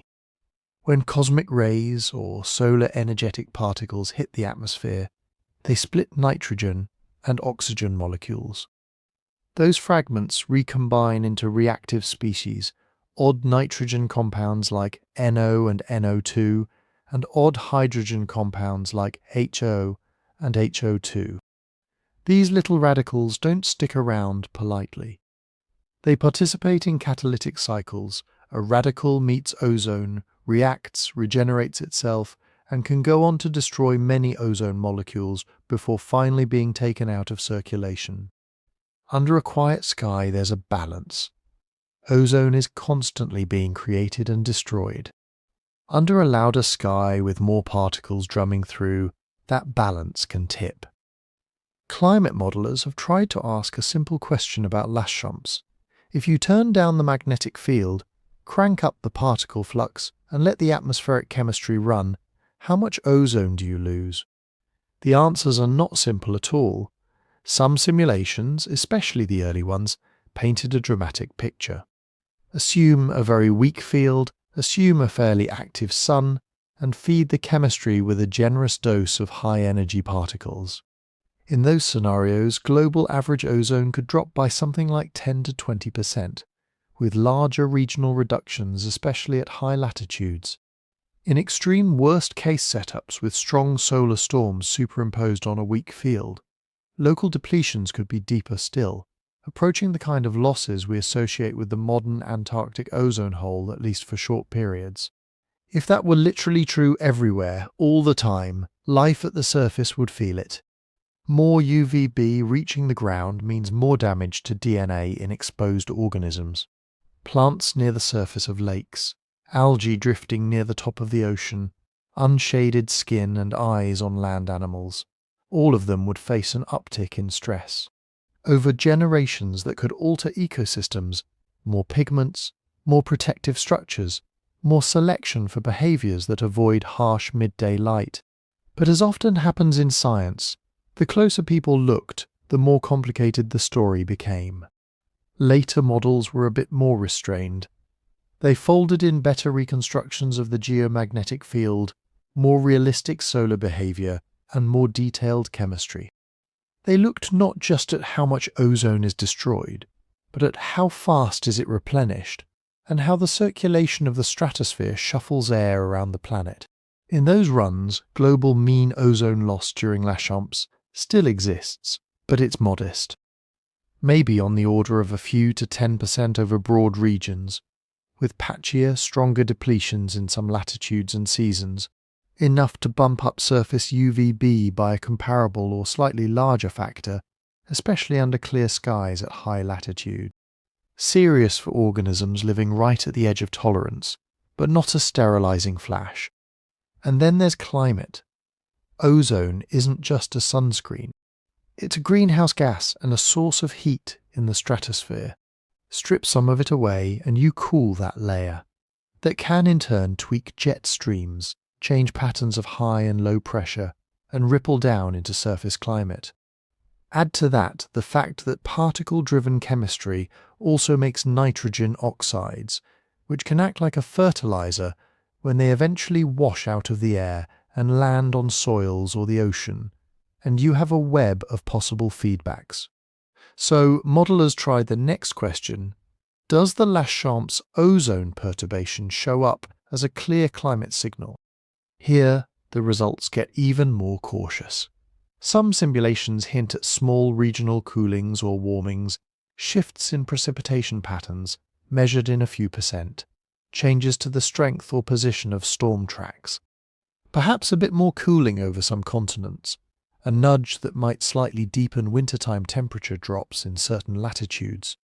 But the amplitude of these changes is small compared to what the climate system was already doing on its own 41,000 years ago. This is the part that matters for interpretation: context. The Laschamps excursion didn't happen during some calm, stable, Holocene-like climate. It unfolded in the middle of the last glacial period, a time when ice sheets waxed and waned, sea levels stood tens of meters lower than today, and the climate system was prone to its own wild swings. Ice cores from Greenland and Antarctica show abrupt warming and cooling events in that era. Dansgaard-Eschger events in the north, Antarctic isotope stage shifts in the south. Temperatures over Greenland could jump by 5 to 10 degrees Celsius in a few decades, then slide back down.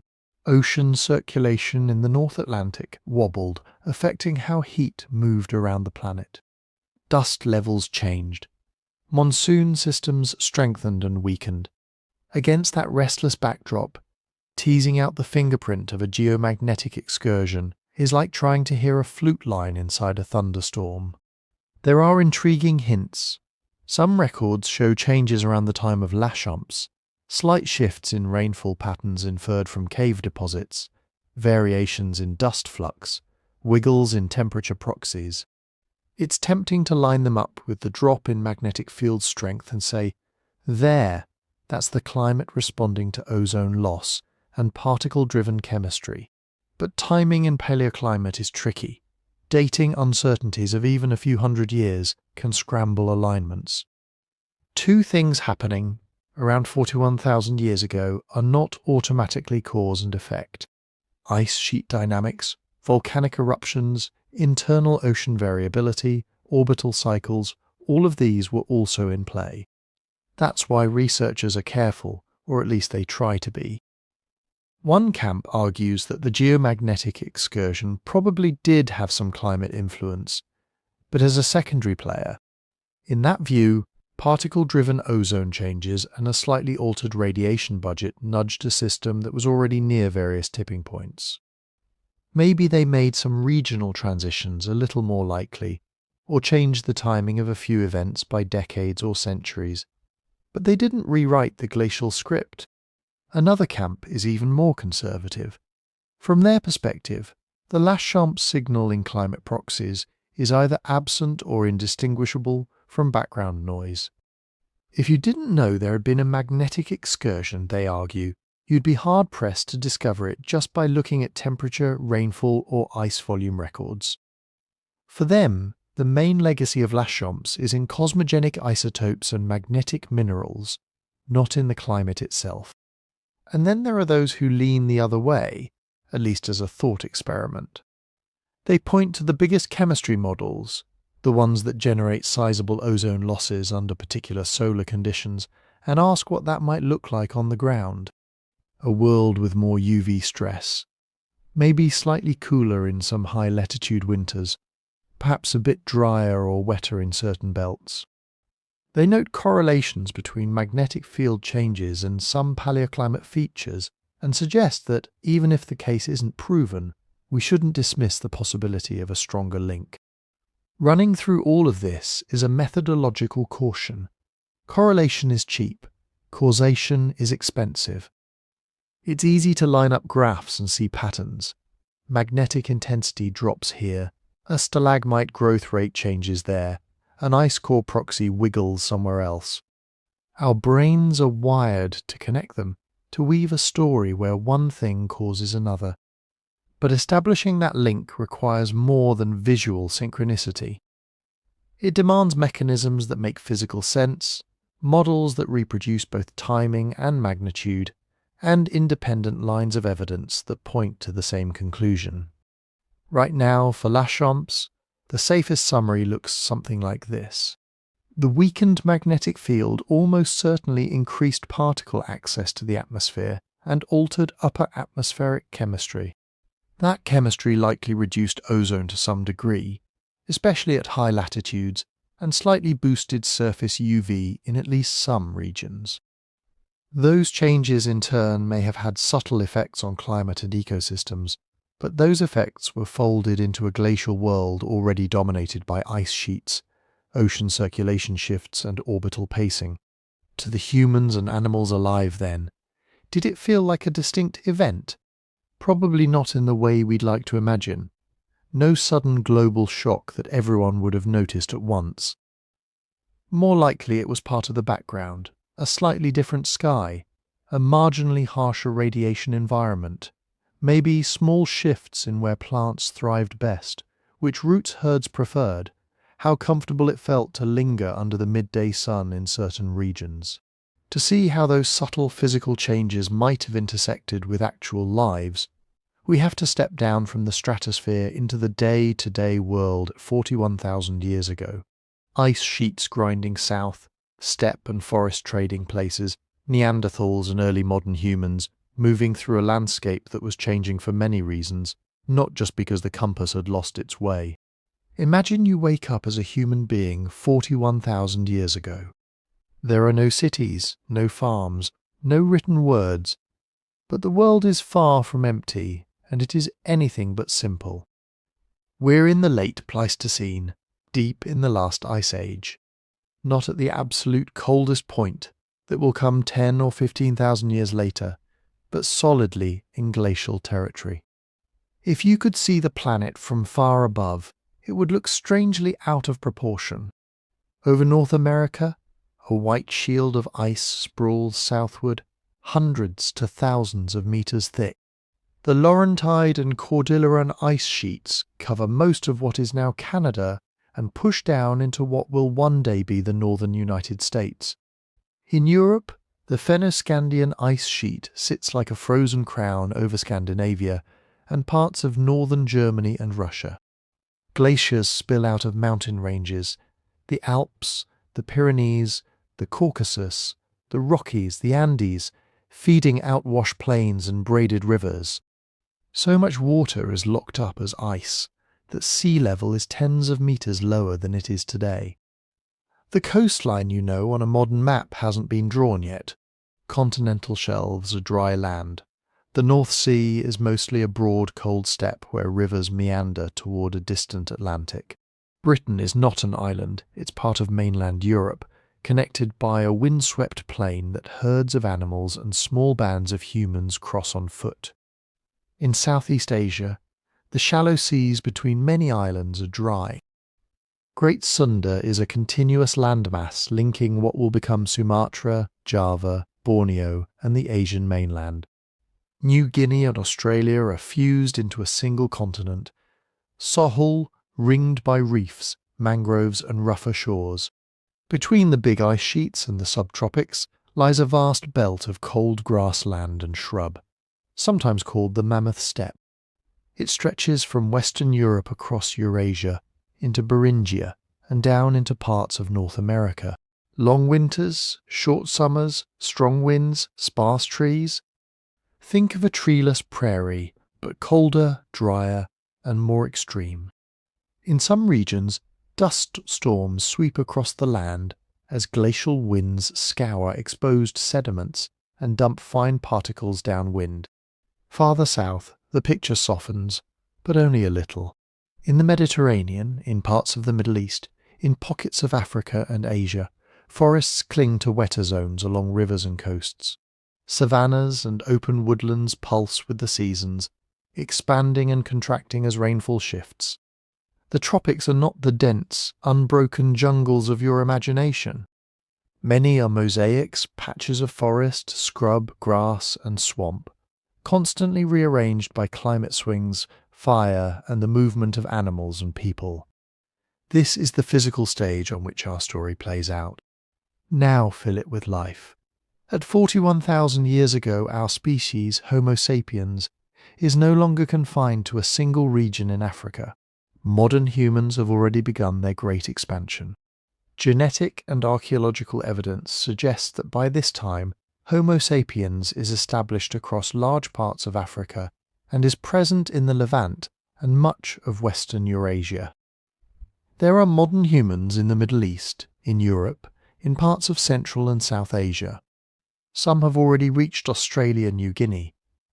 Others are moving along coasts, up river valleys into colder latitudes at the edge of the ice. But we're not alone. Across much of Europe and Western Asia, Neanderthals are still there. They've occupied those landscapes for hundreds of thousands of years. Thick-boned, powerful, cold-adapted hunters with their own cultures, their own traditions. They know the caves, the valleys, the migration routes of the animals in intimate detail. They have survived earlier glacial swings, earlier pulses of cold and warmth, earlier shifts in vegetation. In parts of Asia, traces of another lineage still flicker. The Denisovans, those genetic ghosts identified from a handful of bones and teeth, are likely gone or dwindling by 41,000 years ago, but their legacy is not. Their DNA persists in some populations of Homo sapiens who have already interbred with them. Genes that help with high-altitude living in Tibet, or with processing certain kinds of food in parts of Asia and Oceania, are souvenir fragments of those encounters. So, the human world at 41,000 years ago is not a single, unified thing. It's a patchwork of small, mobile groups belonging to different human lineages.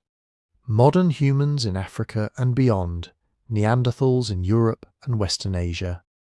Possibly the last shadows of Denisovan-like groups in parts of Asia.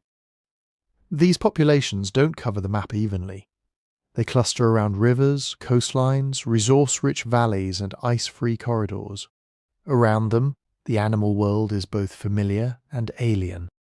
On the mammoth steppe, huge herbivores dominate. Woolly mammoths and woolly rhinoceroses graze on tough grasses and sedges. Bison and wild horses move in large herds. Giant deer with antlers like living trees pick their way through open woodland margins. In North America, there are mastodons in forested zones, camels and horses on open plains, giant ground sloths in some regions, saber-toothed cats, and short-faced bears stalking the edges. In Europe and Western Asia, Neanderthals and modern humans hunt reindeer, red deer, steppe bison, horses, ibex, and sometimes the larger, more dangerous megafauna. In Africa, elephants, hippos, antelope, zebras and buffalo graze and browse across savanna and woodland, shadowed by lions, hyenas, leopards and wild dogs. In Australia and New Guinea, some of the giant marsupials diprotodons as big as small cars, massive kangaroos, giant birds are still present or only recently gone, sharing the landscape with the first human settlers. Life here is not gentle. Ecological pressures are intense. Winters in mid to high latitudes are long, dark and brutally cold. Food availability swings with the seasons. Animals must migrate, hibernate, or die. Humans must follow herds, store food, or find alternative resources. Small shifts in temperature or rainfall can move the boundary between forest and steppe by hundreds of kilometers, change the routes grazers prefer, modify when and where rivers flood. Predation risks are everywhere. A slight misjudgment on a mammoth hunt, a stumble near a cliff, a surprise encounter with a big carnivore can wipe out a significant fraction of a band. Disease, though less tied to dense populations than it will be in agricultural times, still lurks in parasites, wounds and contaminated water. Fire, both natural and human set, can transform a landscape in a day, turning forest to ash and opening new ground for grass. For humans, this means constant adaptation. Some groups focus on large game hunting, coordinating drives, learning seasonal patterns. Others increasingly rely on smaller animals, fish, shellfish, nuts, roots and seeds. Tools are diversified: stone points, scrapers, burins, bone needles, awls. Clothing from stitched hides. Shelters built from wood, bone and turf are now part of the toolkit, especially in colder regions. Symbolic behaviour, ornaments, pigments, engravings is already present in both Neanderthals and Homo sapiens, though it varies by region. From a modern scientific perspective, this time slice is almost overrepresented and underrepresented at the same time. On one hand, 41,000 years ago sits in an archaeologically rich zone. The last glacial period, especially its later half, has left abundant traces in caves, rock shelters, lowest deposits and lake sediments.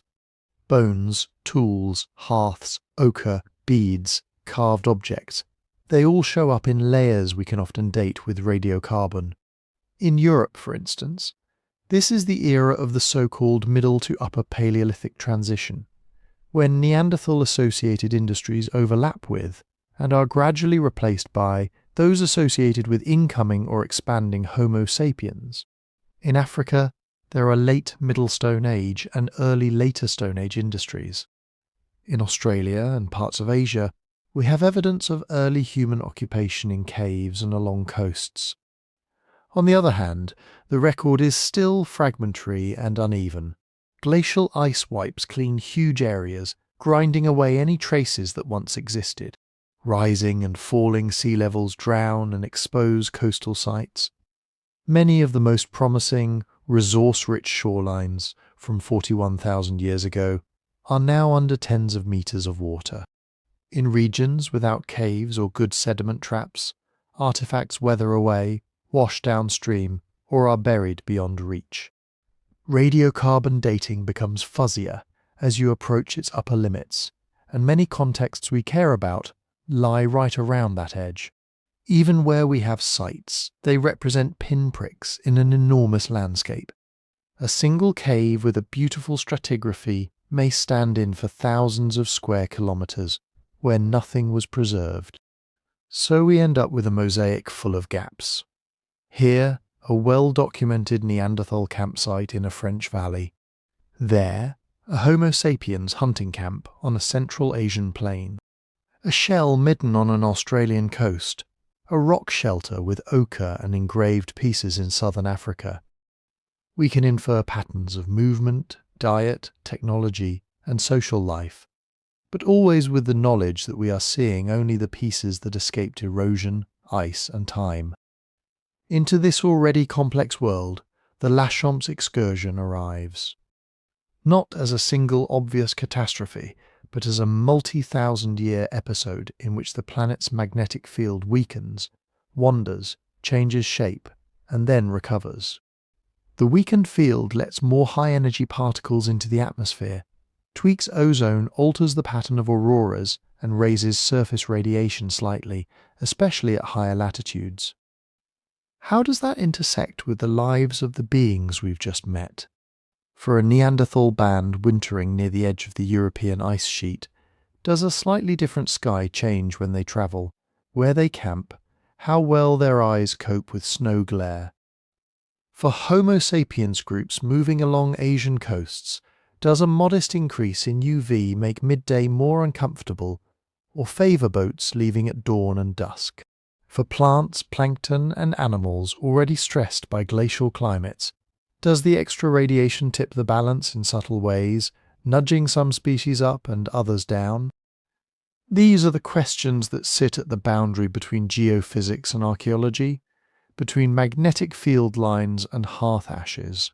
To approach them, we need to look not just at maps of ice and coastlines, but at actual people and places, caves streaked with soot and red ochre, bones bearing cut marks, layers of ash and charcoal laid down year after year, while the compass above their heads was quietly forgetting where north should be. If you open a textbook, it can be tempting to tell a clean story. The magnetic field almost collapses around 41,000 years ago. Neanderthals disappear from most of Europe not long after. Modern humans expand. Therefore, the sky flickers, the shielding fades, one kind of human struggles, another thrives. It sounds neat. It's also almost certainly too neat. Researchers who try to connect the Laschamps excursion to human history tend to circle around a cluster of related ideas. None of them are as simple as radiation kills Neanderthals. But they share a theme. A weakened magnetic field adds just enough extra stress, over just enough time to matter in a world already on the edge. One line of thinking starts with habitats. If the field weakens, more charged particles reach the atmosphere. ozone thins in some regions, ultraviolet light at the surface creeps up. Not dramatically everywhere, but measurably, especially at mid to high latitudes where Neanderthals are concentrated. Now picture that mammoth steppe again. Plants here already live close to their tolerance limits. Short growing seasons, frost, drought, wind. Add a slight increase in UV, and you might shift which grasses dominate, which shrubs set seed successfully, which trees cling to south-facing slopes instead of north-facing ones. Not a uniform die-off, but a rearrangement of the mosaic. Herbivores follow the changes.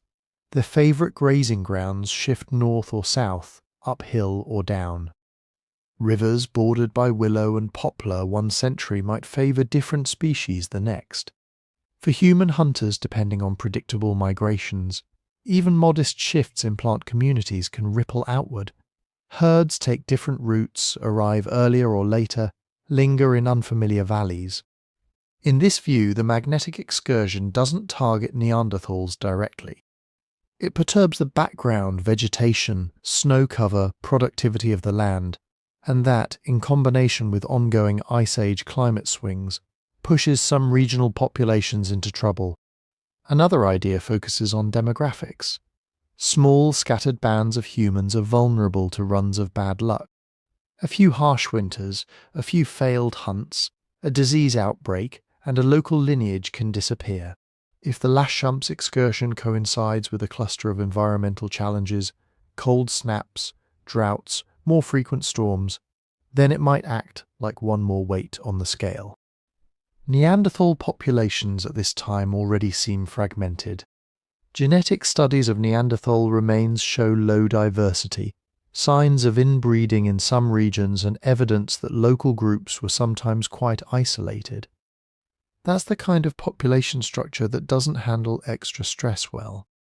Modern humans, by contrast, may have been operating with denser social networks, more frequent exchange of mates and materials between bands, and a broader toolkit of foods and technologies.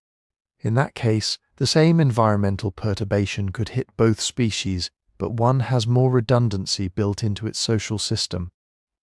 When things go wrong, there are more allies, more options, more ways to move. So you can sketch a plausible pathway from a weakened magnetic field to subtle environmental shifts to differential survival between Neanderthals and Homo sapiens. But then the evidence starts arguing back.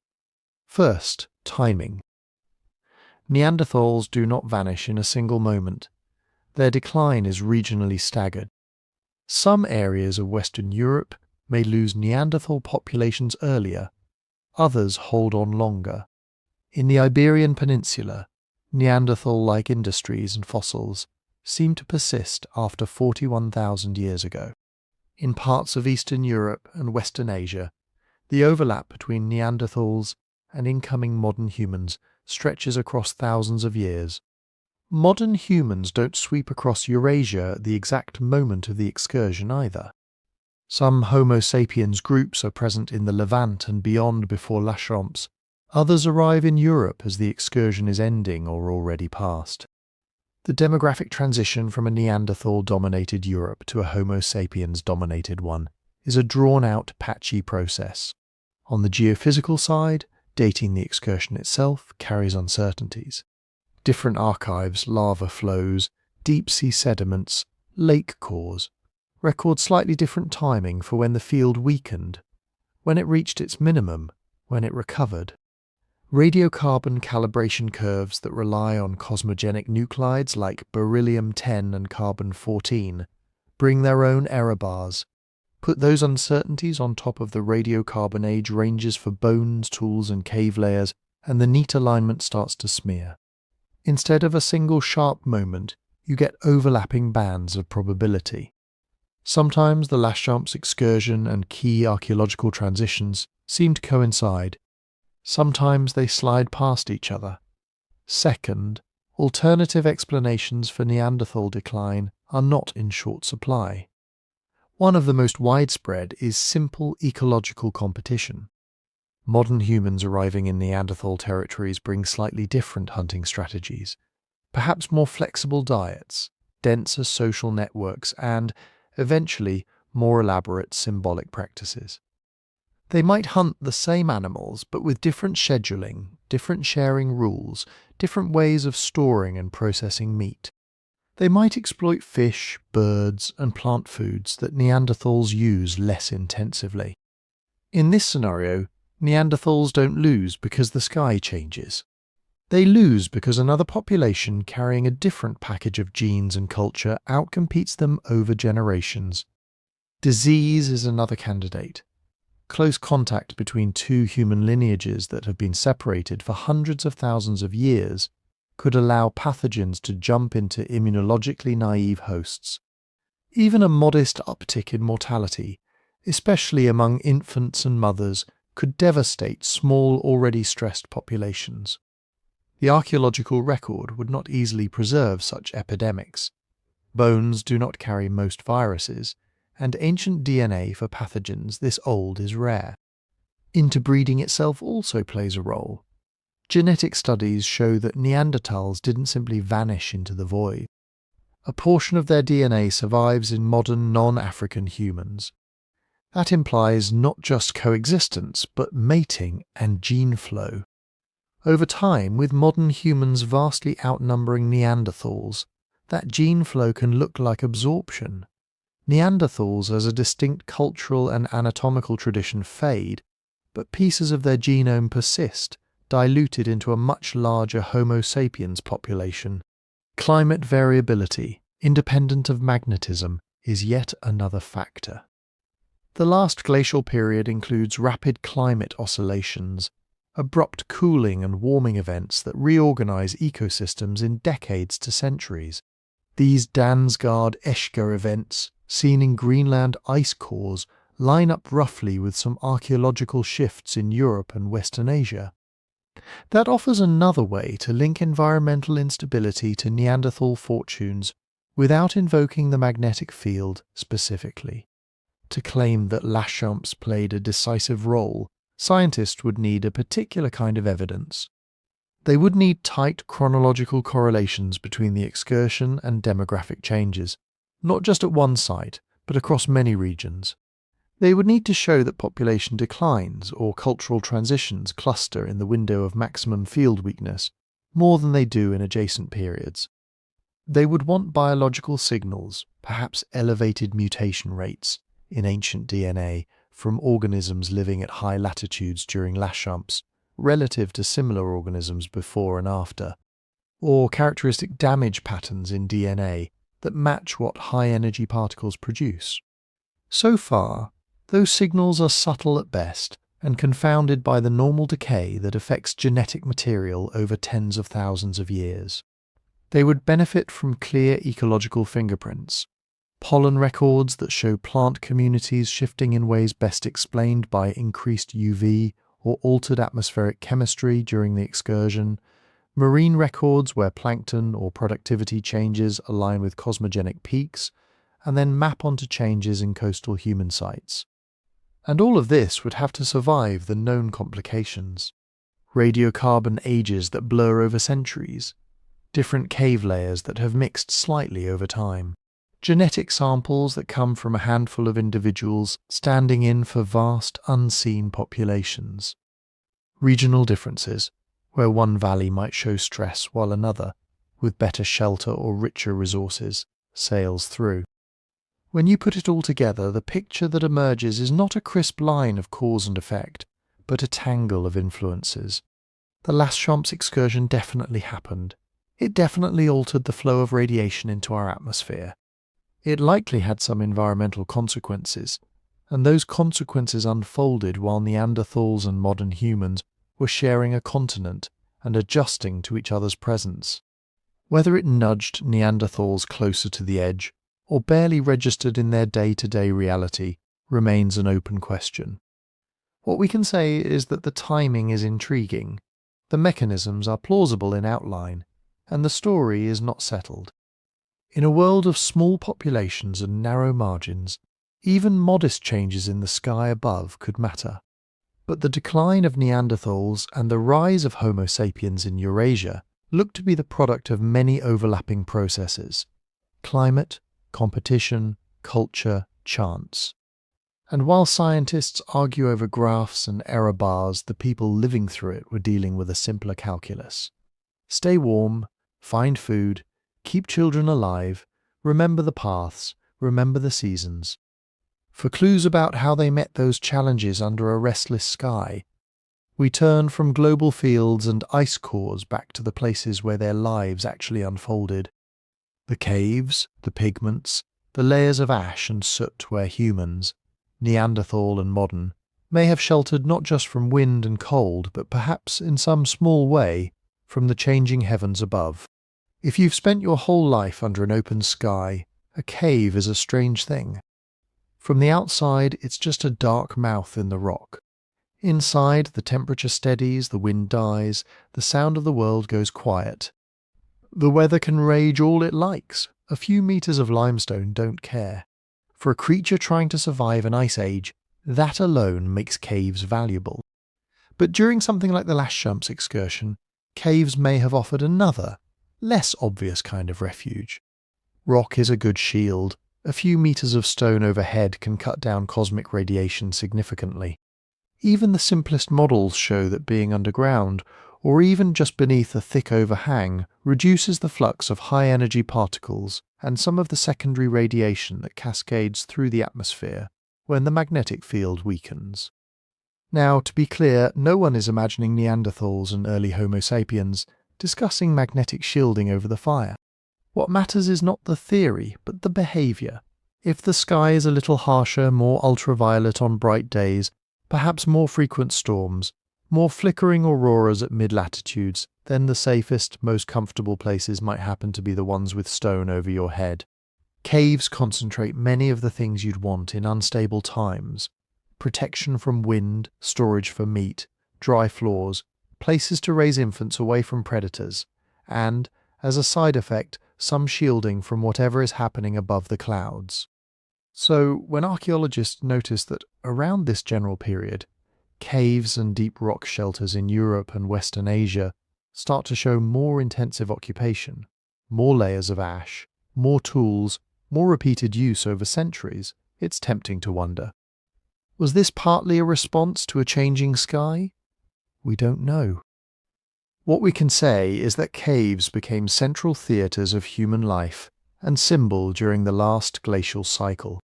Places like Chauvet, Lascaux, El Castillo, Altamira, and many less famous sites preserve an archaeological echo of that shift. Inside these caves, on walls that had never seen sunlight, people started leaving marks. Hand stencils made by blowing pigment around outstretched fingers. Animal figures, bison, horses, mammoths, lions, painted with a confidence that still feels uncanny tens of thousands of years later. Abstract signs, dots, lines, ladders, branching shapes. In some sites, the earliest of these artworks cluster roughly between 45 and 35,000 years ago, bracketing the time of the Laschamps excursion. At the same time, we see another thread winding through the record: ochre. Iron-rich earth, ground into powder, mixed with fat or water, smeared on skin, objects and walls. Red, yellow, brown. Ochre shows up in African sites long before Laschamps. There are pieces with grinding facets and scrape marks dating back hundreds of thousands of years. But in Europe and Western Asia, its use becomes more visible just as modern humans and the last Neanderthals move through landscapes that have seen the magnetic field flicker. Some Neanderthal sites show traces of pigment, possible body decoration, perforated shells that may have been strung as ornaments. Early Homo sapiens sites show similar habits, sometimes in greater abundance. Pigments appear on tools, in burials, splashed on cave walls. It's easy to spin stories here. Red ochre as sunscreen under a stronger UV sky. Pigment stripes as practical protection as well as symbol. Caves chosen specifically because they shielded from cosmic rays.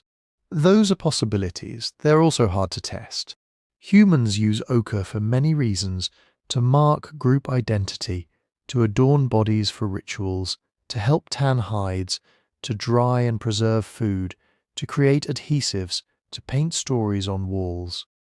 All of these can coexist. And the rock art that blooms in some caves after 45,000 years ago likely has its own tangled causes: growing symbolic capacity, social signalling between groups, new mythologies carried by Homo sapiens into old Neanderthal territories. When you live in a world of overlapping stresses, ice age climates, shifting herds, new neighbours with different tools, the urge to tell stories on stone may not come from one trigger, but from all of them together.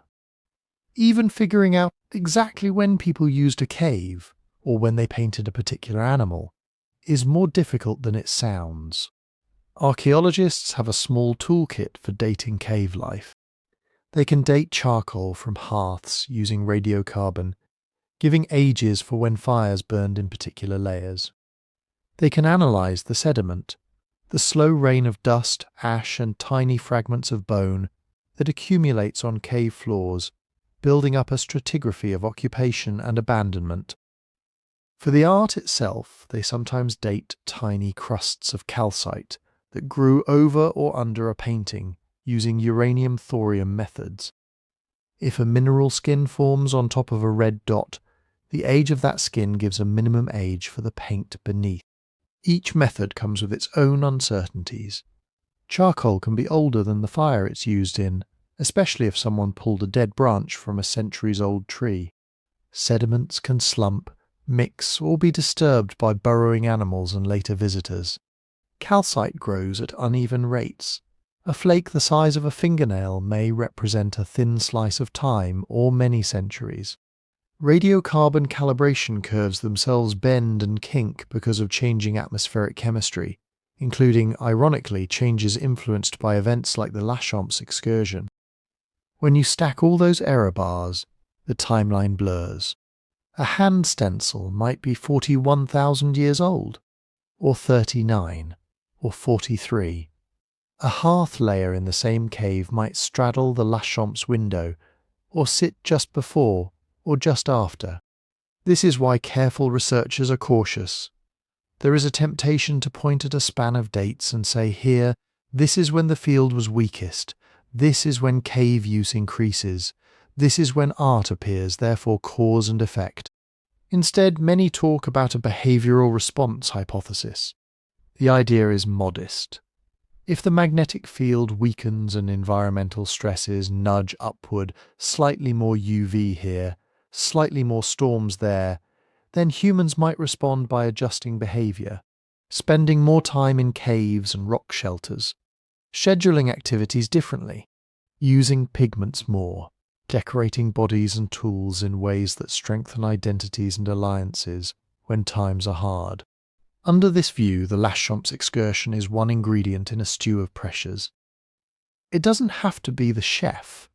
Ice Age climates were already volatile. Herbivore populations rose and fell. New human groups were moving into old territories. Disease, competition, interbreeding, and plain bad luck all played their parts. Any one cave bears witness to only a tiny piece of that world. What we see in the archaeological record, especially in caves, looks less like a single dramatic reaction and more like a layered adaptation. People hedge their bets. They cluster in places with stable temperatures and good vantage points. They build fires in the same sheltered hollows again and again. They decorate themselves and their surroundings, turning stone ceilings into shared memory palaces. They develop habits of where to sleep, how to store food, what colours to wear, that make sense in a world where danger can come from the weather, from predators, from neighbouring bands, and perhaps quietly from above.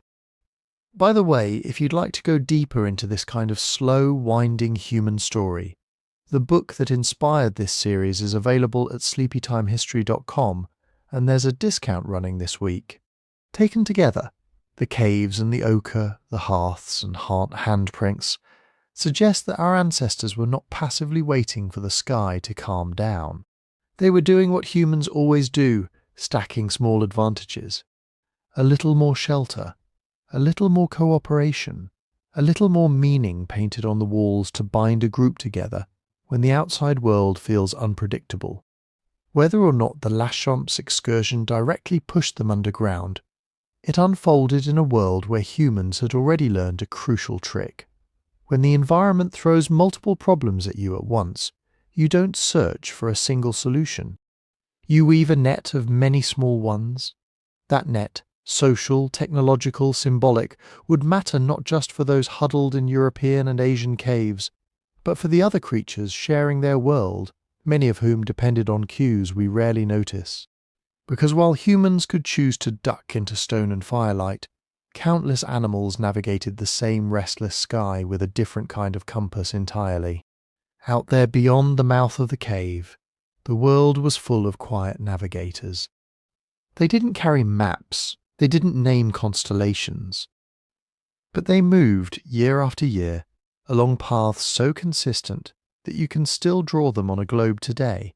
Flyways arcing from Siberia to Africa, whale routes winding through the world's oceans, salmon lines threading from rivers to sea and back again. Many of them were listening to something we can't feel at all. Magnetoreception. If you strip it down to the barest idea, it's simple. Some animals can sense Earth's magnetic field, and they use that sense as one more piece of information about where they are and which way they're going. Migratory birds are the classic example. Take a young bird raised in a planetarium, show it the right autumn stars, and it will try to fly in the normal migratory direction. Twist the simulated magnetic field around that bird, and its preferred direction twists with it. Redirect the invisible lines of force, and the bird's internal compass follows. But birds are not alone. Sea turtles released far from home correct their course in ways that only make sense if they're reading magnetic signposts in the ocean. Some fish, including salmon and trout, seem to imprint on the magnetic conditions of their natal rivers. Even certain bacteria grow tiny chains of magnetic crystals inside their cells, using them like microscopic compass needles to line up with the field. How they do this is one of those scientific puzzles that's mostly solved and still mysterious at the same time. There seem to be at least two main systems. One uses magnetite, iron-rich crystals with strong magnetic properties. These crystals form in special cells or structures and physically tug or align in response to Earth's field. In some animals, especially those navigating in dark or murky environments, these magnetite particles probably act like literal compass needles, pointing north-south and giving the brain a simple directional cue. The other system is stranger. In the eyes of many birds, there are light-sensitive proteins called cryptochromes. Under the right conditions, they can form radical pairs of electrons whose behavior depends on magnetic fields at the quantum level. Experiments suggest that in certain wavelengths of blue-green light, the animal's visual system might see a faint pattern, an overlay or filter shaped by the magnetic field. In other words, direction may appear as a subtle glow or shading in the bird's field of view. It's as if north and south are not just directions but colours. Now imagine living in a world where that colour is stable, year after year. Migration routes, homing behaviours, daily commutes between feeding and nesting areas, over hundreds of thousands of generations, they all tune themselves to that invisible pattern. Then, briefly, the pattern starts to wobble. During the Laschamps excursion, Earth's magnetic field didn't just weaken, it became more complicated. The dipole, the simple bar magnet part with a clear north and south, lost much of its strength. In its place, paleomagnetic reconstructions suggest a more tangled structure. Extra poles, local patches of reverse direction, zones where the field lines kinked in unexpected ways. For a creature relying heavily on the magnetic field, that would feel less like a gentle adjustment and more like driving a familiar road while the street signs keep rotating. So what might that have meant for the animals sharing the Pleistocene world with Neanderthals and early Homo sapiens? For long-distance migrants, birds, whales, sea turtles, the key issues would be twofold: field strength and field geometry. If the field becomes much weaker, the difference between correct and incorrect direction shrinks. The signal-to-noise ratio drops.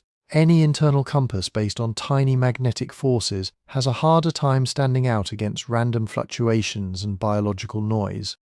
If the field becomes more chaotic, its geometry, how lines of force angle into the ground, how intensity varies across latitude, changes in ways that don't match ancestral experience.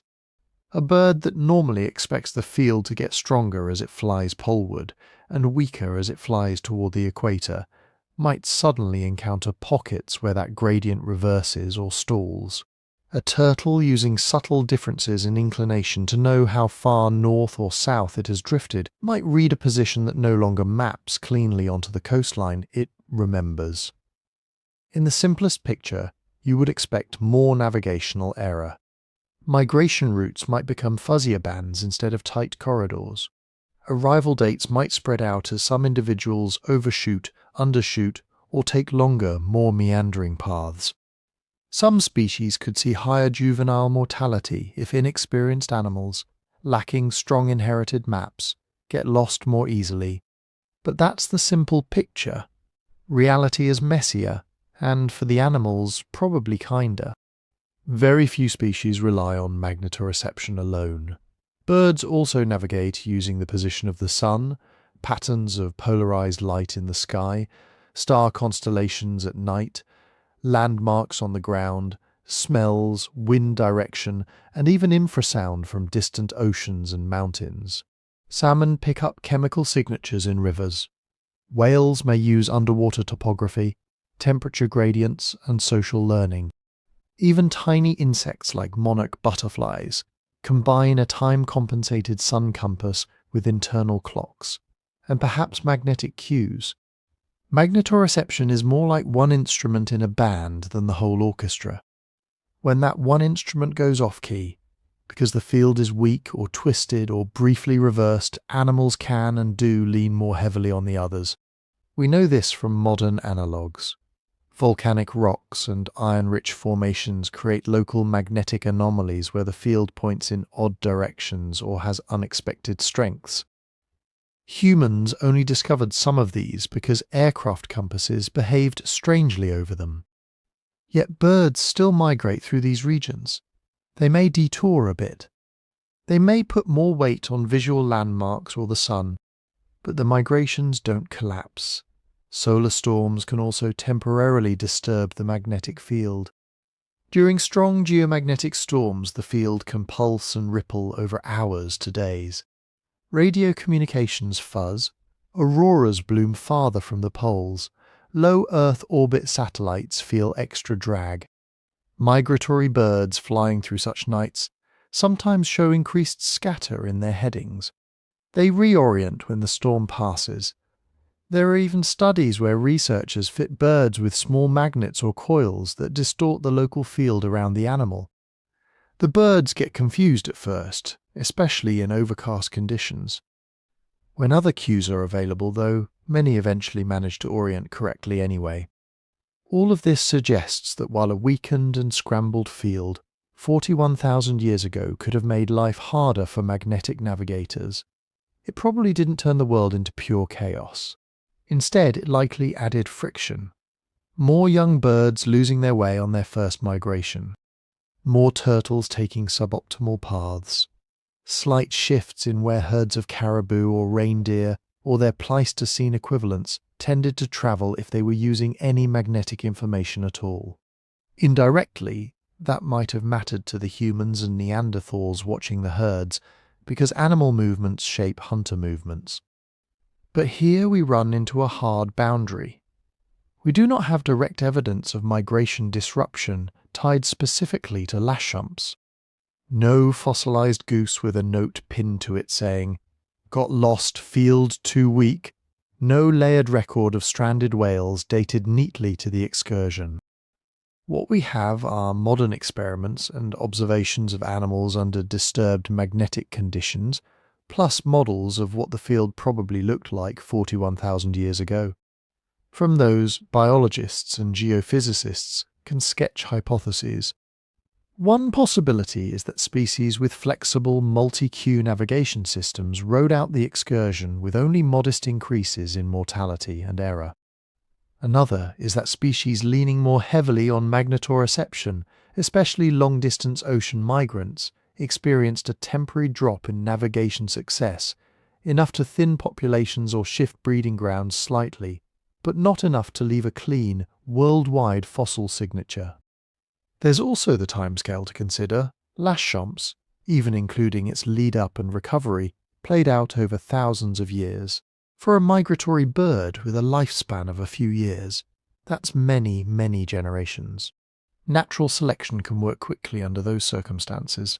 Individuals with a stronger reliance on non-magnetic cues, or with slightly more robust magnetic sensors that still functioned in a weaker field, would leave more offspring.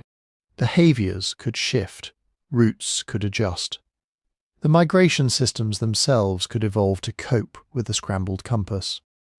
In that light, the excursion might look less like a single sudden disaster and more like a prolonged invisible pressure, a background challenge nudging populations toward greater navigational flexibility. From the vantage point of a human family tucked into a limestone shelter, the effect would have been indirect, if they noticed it at all. Perhaps some bird migrations became a little less predictable. Perhaps certain coastal rookeries or nesting cliffs were used less often, others more often. Perhaps some prey animals appeared in valleys where they had rarely come before, or vanished from old hunting grounds a bit sooner in the season. To the people watching, this would register as the same thing they were always tracking. The animals are shifting. The herds are late. The birds came early this year. The sea is different. They would respond the way they always did, by watching more closely, telling stories about unusual years, adjusting routes, building new knowledge on top of old. The magnetically guided lives around them would flex and adapt, just as the humans did. In a world where the sky's invisible lines were bending, the shared lesson across species was the same.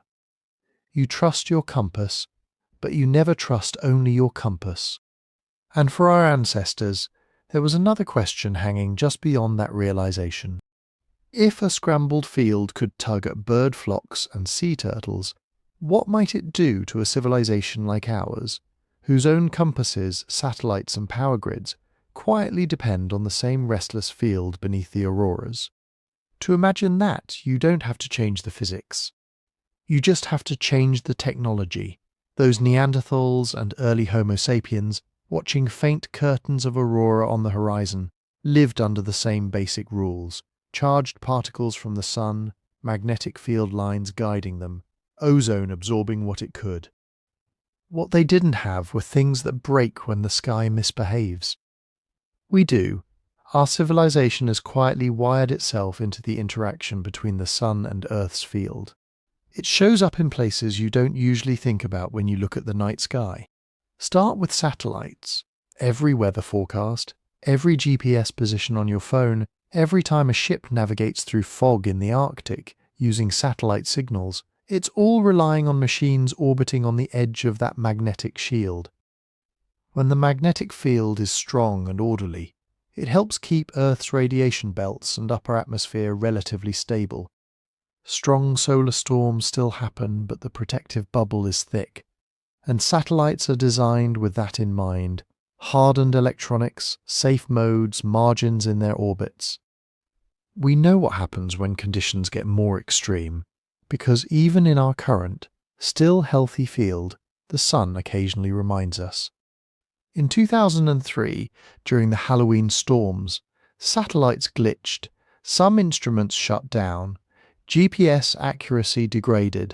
In 2015, airlines rerouted polar flights to lower latitudes because radio communications in high-latitude airspace became unreliable. During big storms, auroras slide toward the equator and the upper atmosphere puffs up, increasing drag on low-orbit satellites and shortening their lifetimes unless engineers adjust. Now scale up the vulnerability, not by making the sun angrier, but by weakening the shield. A near-vanishing dipole means more high-energy particles can penetrate to lower altitudes and latitudes. The radiation belts could swell. The upper atmosphere could be more inflated more often. The same solar storms we shrug off today could become, in effect, larger from the satellite's point of view. Electronics in orbit would see more frequent radiation hits, single-event upsets where a bit in memory flips, or cumulative damage in sensitive components. Satellites we expect to last 15 years might last 10 or 5. GPS constellations would need more frequent replacement, more robust error correction. Earth observation, communications, navigation, all still possible but more expensive, more failure-prone, more work for the teams on the ground. Then there's the power grid. If you've ever seen a picture of long transmission lines stretching across a landscape, those seemingly quiet wires are, from the perspective of geomagnetic storms, antennas. When the magnetic field over a region wobbles quickly, because a wave of charged particles has hit the magnetosphere and set currents surging through the upper atmosphere, it induces electric currents in the ground. Those currents, in turn, leak into long conductors, pipelines, telecommunication lines, and high-voltage power lines. Under strong geomagnetic storms, these geomagnetically induced currents can saturate transformers, heat them, or trip protection systems. In March 1989, a storm knocked out power to much of Quebec in less than 2 minutes. Transformers elsewhere were damaged, some permanently. Again, that was with a field stronger than today's, and certainly stronger than during Laschamps. In a weakened field world, the same solar conditions would drive larger geomagnetic disturbances at the surface. The safe operating envelope for grids would shrink. Transformers would need redesigning, protection schemes, rethinking. Grid operators would have to treat space weather forecasts the way coastal cities treat hurricane forecasts, something you plan for, drill for, and occasionally shut things down for. None of this is unmanageable. It's just a different baseline. Aviation would notice too. High-altitude routes near the poles are convenient. Shorter great circle distances between continents, less fuel, less time. But those paths also cut through regions where Earth's magnetic shielding is thinnest, and where solar particles more readily pour into the atmosphere. On quiet days, that's fine. On stormy days today, airlines already reroute flights, both because radio communication in high-latitude bands can be disrupted, and because radiation doses to crew and passengers tick up a bit. In a world with a much weaker global field, those moderate storm days start to look more like today's major storms. Rerouting could become more common. Aircraft electronics would need extra shielding. Medical and occupational guidelines for frequent flyers and crew might become stricter. Even communications on the ground, the invisible web of radio waves and signals, would feel the change. Shortwave radio bounces off the ionosphere, that charged layer in the upper atmosphere, sculpted by both solar radiation and Earth's field. Navigation systems, long-distance communications, even some emergency networks depend on its behavior. A weaker, more chaotic field would mean a more variable ionosphere, more frequent disruptions, more blackout regions during storms where certain frequencies just don't get through. If all of this sounds like a disaster movie, it's important to slow down and place it in time. Field changes like Laschamps are not switches you flip overnight. The dipole didn't fall to a fraction of its normal strength on a Tuesday and come back on a Friday. The entire excursion, from the first significant weakening to the return of a stable, strong dipole, took on the order of thousands of years. The most extreme phase, where the dipole was really feeble, still lasted centuries. From a geological perspective, that's an eye blink. From a civilizational perspective, it's a very long planning horizon. Civilizations can destroy themselves quickly. But when the challenge is steady, incremental change, our species has a track record of adapting, building levees, changing crops, inventing vaccines, redesigning ships, and more recently, hardening the electrical grid when someone notices a risk. Scientists are not watching the field out of idle curiosity. There is a dense network of ground observatories measuring its strength and direction. Satellites map its structure around the globe. Archaeomagnetic and paleomagnetic records are constantly extended to understand how it's behaved in the deeper past. The picture that emerges from all of this is nuanced. Yes, Earth's field has been gradually weakening over the last couple of centuries by roughly 10% or so. Yes, there's a sprawling region over the South Atlantic where the field at satellite altitudes is particularly weak. The South Atlantic anomaly that already causes extra glitches and radiation hits for spacecraft passing through. But no, that pattern does not cleanly match what we see in the run-up to known reversals or excursions. The field has wobbled, grown and shrunk many times without flipping. Local anomalies come and go, declines in strength can reverse. When geophysicists compare today's behaviour to, say, the onset of Laschamps, they see some qualitative similarities, patchy regions, complex multipole patterns, but the timescales and trajectories do not let anyone confidently say, we are now entering another Laschamps. It could be the early stage of a larger rearrangement. It could be one of many medium-sized fluctuations that never become a full excursion. On human timescales, that ambiguity simply means we monitor, we model, we prepare for storms, and we live our lives. Even in the most pessimistic scenario, a deep weakening over the next few thousand years, we are not looking at an unshielded planet bathed in lethal radiation from one year to the next. The atmosphere itself, tens of kilometers thick, remains an excellent shield against most harmful solar and cosmic radiation. At sea level, radiation doses would rise somewhat, especially at high latitudes, but likely within a range that modern societies could manage with relatively modest changes. Adjusted flight routes, better shielding for certain occupations, more attention to high-dose events. The real vulnerabilities sit in our devices and infrastructure, and those can be redesigned. Power grids can be segmented and grounded differently. Transformers can be built with geomagnetic storms in mind. Satellites can carry more robust electronics and smarter safe mode protocols. Backup navigation methods using inertial systems, star trackers, even low-tech charts can complement GPS when it flickers.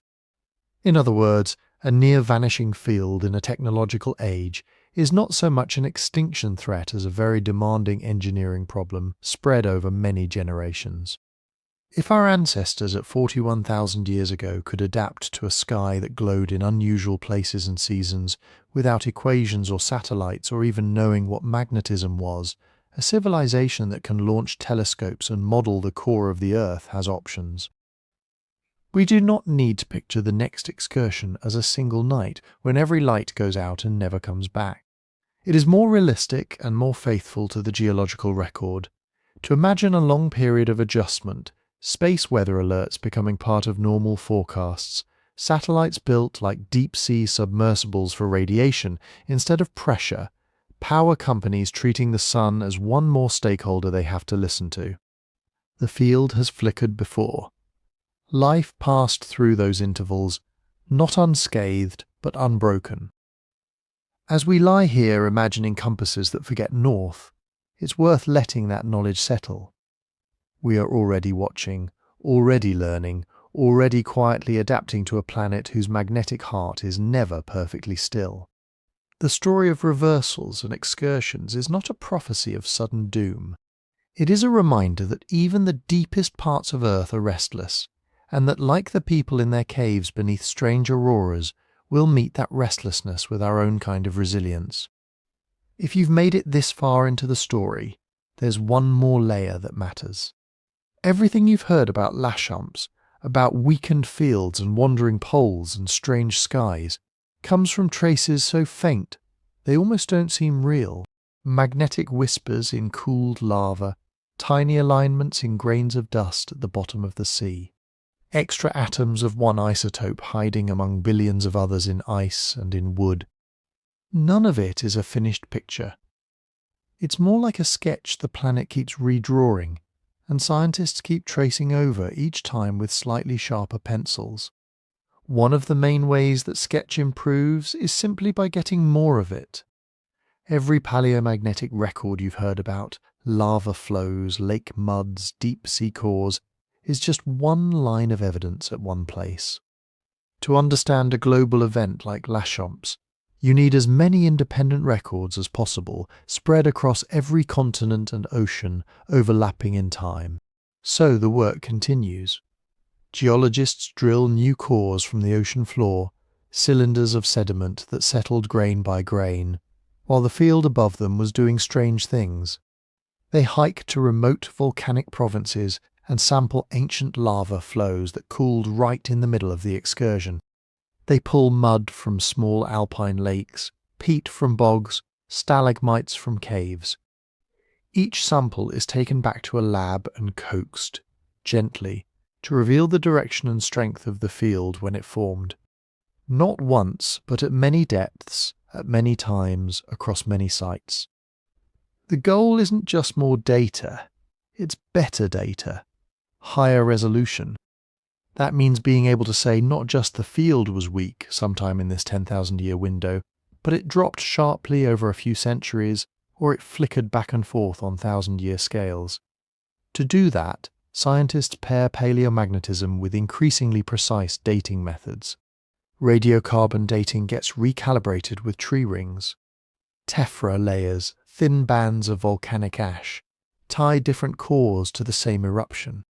Uranium-thorium dating pins down the ages of cave formations. In ice, annual layers can be counted like tree rings. In some lakes, too, winter and summer sediments build up visible couplets. The more anchors in time you have, the more you can align different records with each other. A sudden jump in field direction in a New Zealand lava flow might match a wiggle in a North Atlantic sediment core. A spike in cosmogenic isotopes in Greenland ice might line up with a weakening recorded in Chinese loess. When those independent clocks all tick together, confidence grows that you're seeing a real planetary event, not a local oddity. While this quiet, painstaking work goes on in labs and on ships, another group of scientists is doing something very different. They're trying to recreate the heart of the planet in equations. In their computers sit models of the geodynamo, the churning, convecting, electrically conducting liquid iron in Earth's outer core that gives rise to the field in the first place. They can't reproduce it perfectly. The real core is too large, too hot, too extreme. But they can capture its essential physics, set the rotation rate, set the heat flow from the inner core and the mantle, set the electrical conductivity and viscosity of the fluid. Then let the equations run. Out of that chaos, if the model is any good, a magnetic field emerges. It waxes and wanes, it drifts, sometimes it flips. These are not just pretty animations, they are hypotheses. Every time a model produces a reversal or an excursion, its pattern can be compared to the paleomagnetic record.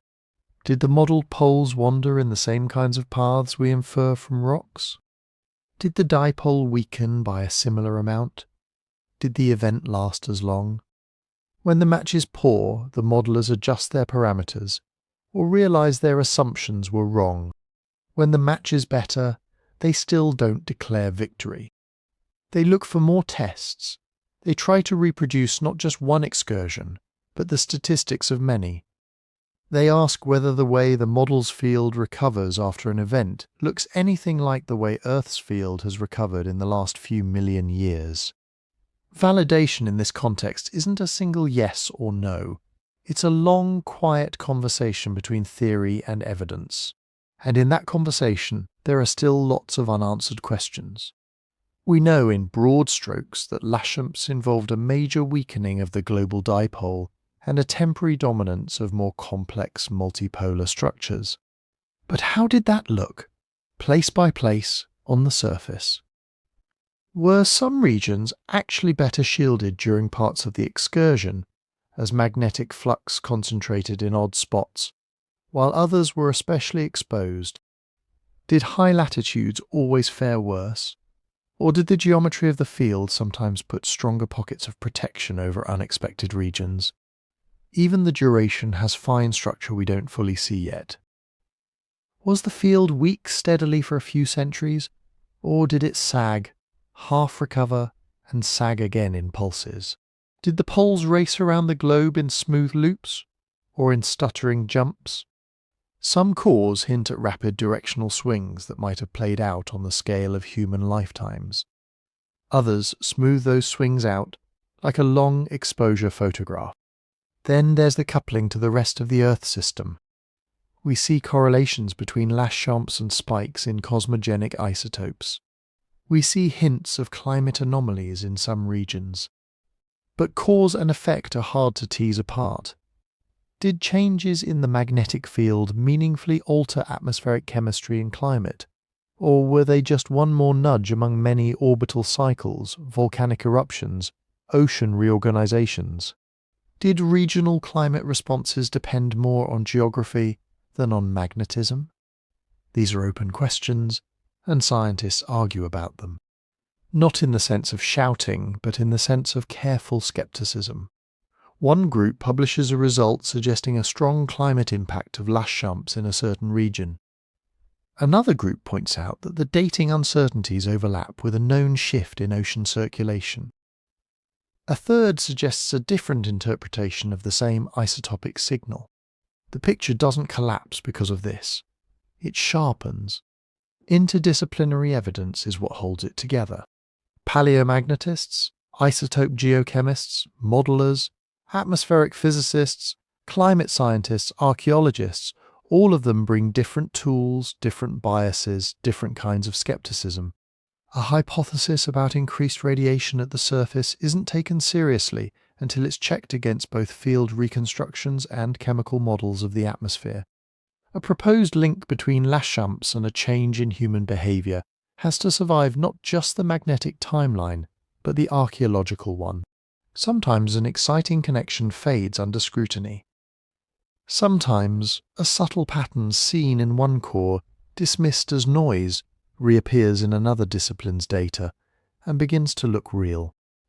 This is how understanding accumulates, layer by layer, like the sediments themselves. A century ago, we barely knew that Earth's magnetic field reversed at all. Mid-20th century scientists started to see crude stripes of polarity in ocean crust. By the time Laschamps was recognized as a distinct event, the idea that the field could nearly vanish and then recover in a few thousand years still seemed wild. Now we can talk about its approximate strength, its rough duration, its multiple peaks, even its fingerprints in ice cores and tree rings. In another century, if scientists keep drilling, measuring, modelling, arguing, the picture will be sharper still. Maybe they'll resolve century-scale swings we can only blur together tonight. Maybe they'll have models of the core that reproduce not just the broad statistics of reversals, but the details of specific events. What doesn't change is the theme: Earth's deep interior, the magnetic cocoon around the planet, the climate, the biosphere. They all change, often in dramatic ways. But our understanding of those changes also evolves, not in sudden revelations, but in overlapping waves of evidence. We live on a world whose magnetic heart can falter, reverse, and recover. We also live in a species that can notice, remember, and slowly decipher those episodes, long after the skies have gone back to normal. Layer after layer, record after record, model after model. The story of nights when the compass forgot north becomes less mysterious. Not because the planet is simple, but because patience can turn faint traces into something like a memory. By now, you can probably feel the shape of the story we've been tracing. A planet wrapped in an invisible magnetic shell. A field that does more than point compasses north. It steers charged particles from the sun. It helps hold our atmosphere in place. It quietly shields the surface from a flood of cosmic radiation. a field that 41,000 years ago lost its footing. During the Laschamps excursion, the strong, simple dipole that were used to weaken dramatically, the north and south magnetic poles wandered far from their usual places. Other, smaller poles popped up and faded. For a little while, the field looked less like a tidy bar magnet and more like a tangled, shifting web. We don't see this directly, of course. We infer it from a whole stack of indirect clues. Rocks that locked in confusing directions as they cooled. Sediments whose tiny grains settled while the field above them leaned, slackened and twisted. Spikes in cosmogenic isotopes like beryllium-10 in polar ice and carbon-14 in ancient wood, telling us that more high-energy particles were reaching the upper atmosphere. From that web of evidence, a basic outline has emerged. Earth's dipole strength plunged to perhaps a few tenths of what it is today. In some reconstructions, at its weakest, it may have fallen to just a few percent. The deviations weren't a single sudden flip, but a complex dance lasting a few thousand years, with the most intense weakening compressed into something more like centuries. Above that flickering field, the sky would have been different. Auroras pushed toward lower latitudes. The atmosphere's chemistry nudged and disturbed as extra radiation split molecules and reshuffled ozone. Tree rings and ice layers quietly recorded the increased rain of cosmic particles. Somewhere under those skies, Neanderthals and early modern humans kept living their lives, hunting, gathering, painting in caves, seeking shelter when the weather turned harsh. Some parts of that picture are on firm ground. The Laschamps excursion itself is as solid as anything in deep time science can be. Independent magnetic records across the globe agree that something dramatic happened to the field around 41,000 years ago. The cosmogenic isotope spikes line up with that timing, strongly suggesting a weakened shield and increased particle flux from space. We're also on reasonably safe footing when we say the field recovered. It did not stay weak forever. Over centuries to millennia, the dipole re-established itself. The poles drifted back toward more familiar positions, and the magnetic intensity climbed. Other parts of the story are much softer around the edges. Exactly how weak the field became in absolute numbers is still debated. Different reconstructions give different minima. The fine-scale timing, whether the weakening came in one sharp plunge or in several pulses, is still being refined as new, better-dated cores are added. The downstream impacts on climate and life are even more uncertain. There are intriguing hints. Correlations between the isotope spikes and regional climate shifts, suggestions of stress in some ecosystems, speculations about how changing skies and radiation might have nudged human behavior. But cause and effect are hard to untangle. Orbital cycles were shifting. Ice sheets were growing and shrinking. Oceans were reorganizing. Volcanoes erupted. Laschamps was one thread in a very complicated tapestry. If you imagine a spectrum from "we're almost certain" to "this is still an interesting idea," Laschamps itself, the weakening, the isotope fingerprints, and the eventual recovery sit at the more confident end. Detailed claims about global climate shocks, mass die-offs, or sudden leaps in human culture driven solely by the magnetic field belong closer to the speculative end. Possible, sometimes plausible, but not yet nailed down. And that's part of the quiet beauty here. We live at a time when we can even ask these questions. When faint magnetic memories in rocks, tiny extra atoms in ice, and complex computer models of the core can all be brought together to reconstruct a night sky no human ever wrote about, but many must have seen. If you've stayed with this story all the way to this point, you've done something similar in your own mind. You've taken scattered facts, poles wandering, fields weakening, Neanderthals watching strange auroras, and woven them into a single drifting thread. If you'd like more journeys like this, gentle walks through deep time while you fall asleep, it genuinely helps to let the algorithm know. You can do that quietly by tapping like, by subscribing so you don't miss the next story, and by leaving a comment. If you feel like sharing, tell me where you're listening from tonight. A city apartment, a dorm room, a farmhouse, the cab of a truck pulled over for the night. A country, a region, a corner of the world. It's a way of turning this abstract history into a small modern map of human listeners scattered under one magnetic sky. If you're curious to dive deeper into the hidden chapters of prehistory, bottlenecks, vanished cousins, forgotten climates, I've gathered many of those stories into a book about prehistoric secrets. You can read more about it, and pick up a copy if you like, at sleepytimehistory.com. It's written to be the same kind of companion you're hearing now, calm, evidence-based, and patient enough to fall asleep to. As our story of Laschamps winds down, picture the field itself, slowly regaining its balance. The wandering poles settling into new paths, the tangled multipolar knots simplifying. The dipole growing stronger, like a heartbeat recovering its regular rhythm after a long, strange flutter. Auroras retreating toward the poles. Cosmic ray production easing back toward its usual background hum. The sky looking ordinary again, even though the memory of its strangeness remains, buried in ice, in wood, in stone. On human time scales, these are wild events, a near-vanishing shield, centuries of altered skies, generations living under a field that cannot quite remember where north is. On Earth's own timescale, they are just part of a larger pattern. Reversals and excursions, wanderings and recoveries, playing out over millions of years. The core convects. The field waxes and wanes, continents drift. Climates swing. Life adapts, falters, adapts again. Above it all, the planet keeps turning, day into night, season into season. Tonight, as you lie there listening, the magnetic field is quiet and strong enough. Compasses point north. Satellites orbit inside a familiar cocoon. The aurora hangs mostly over the polar circles.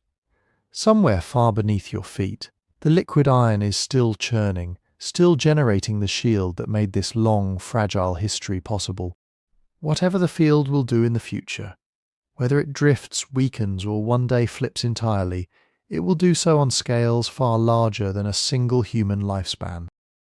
You are catching it in one calm moment of a very long story.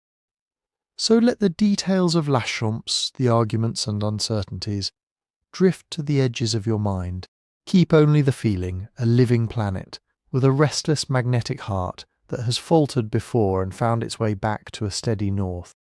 Breath by breath, thought by thought, you can do the same. Let your own inner compass settle.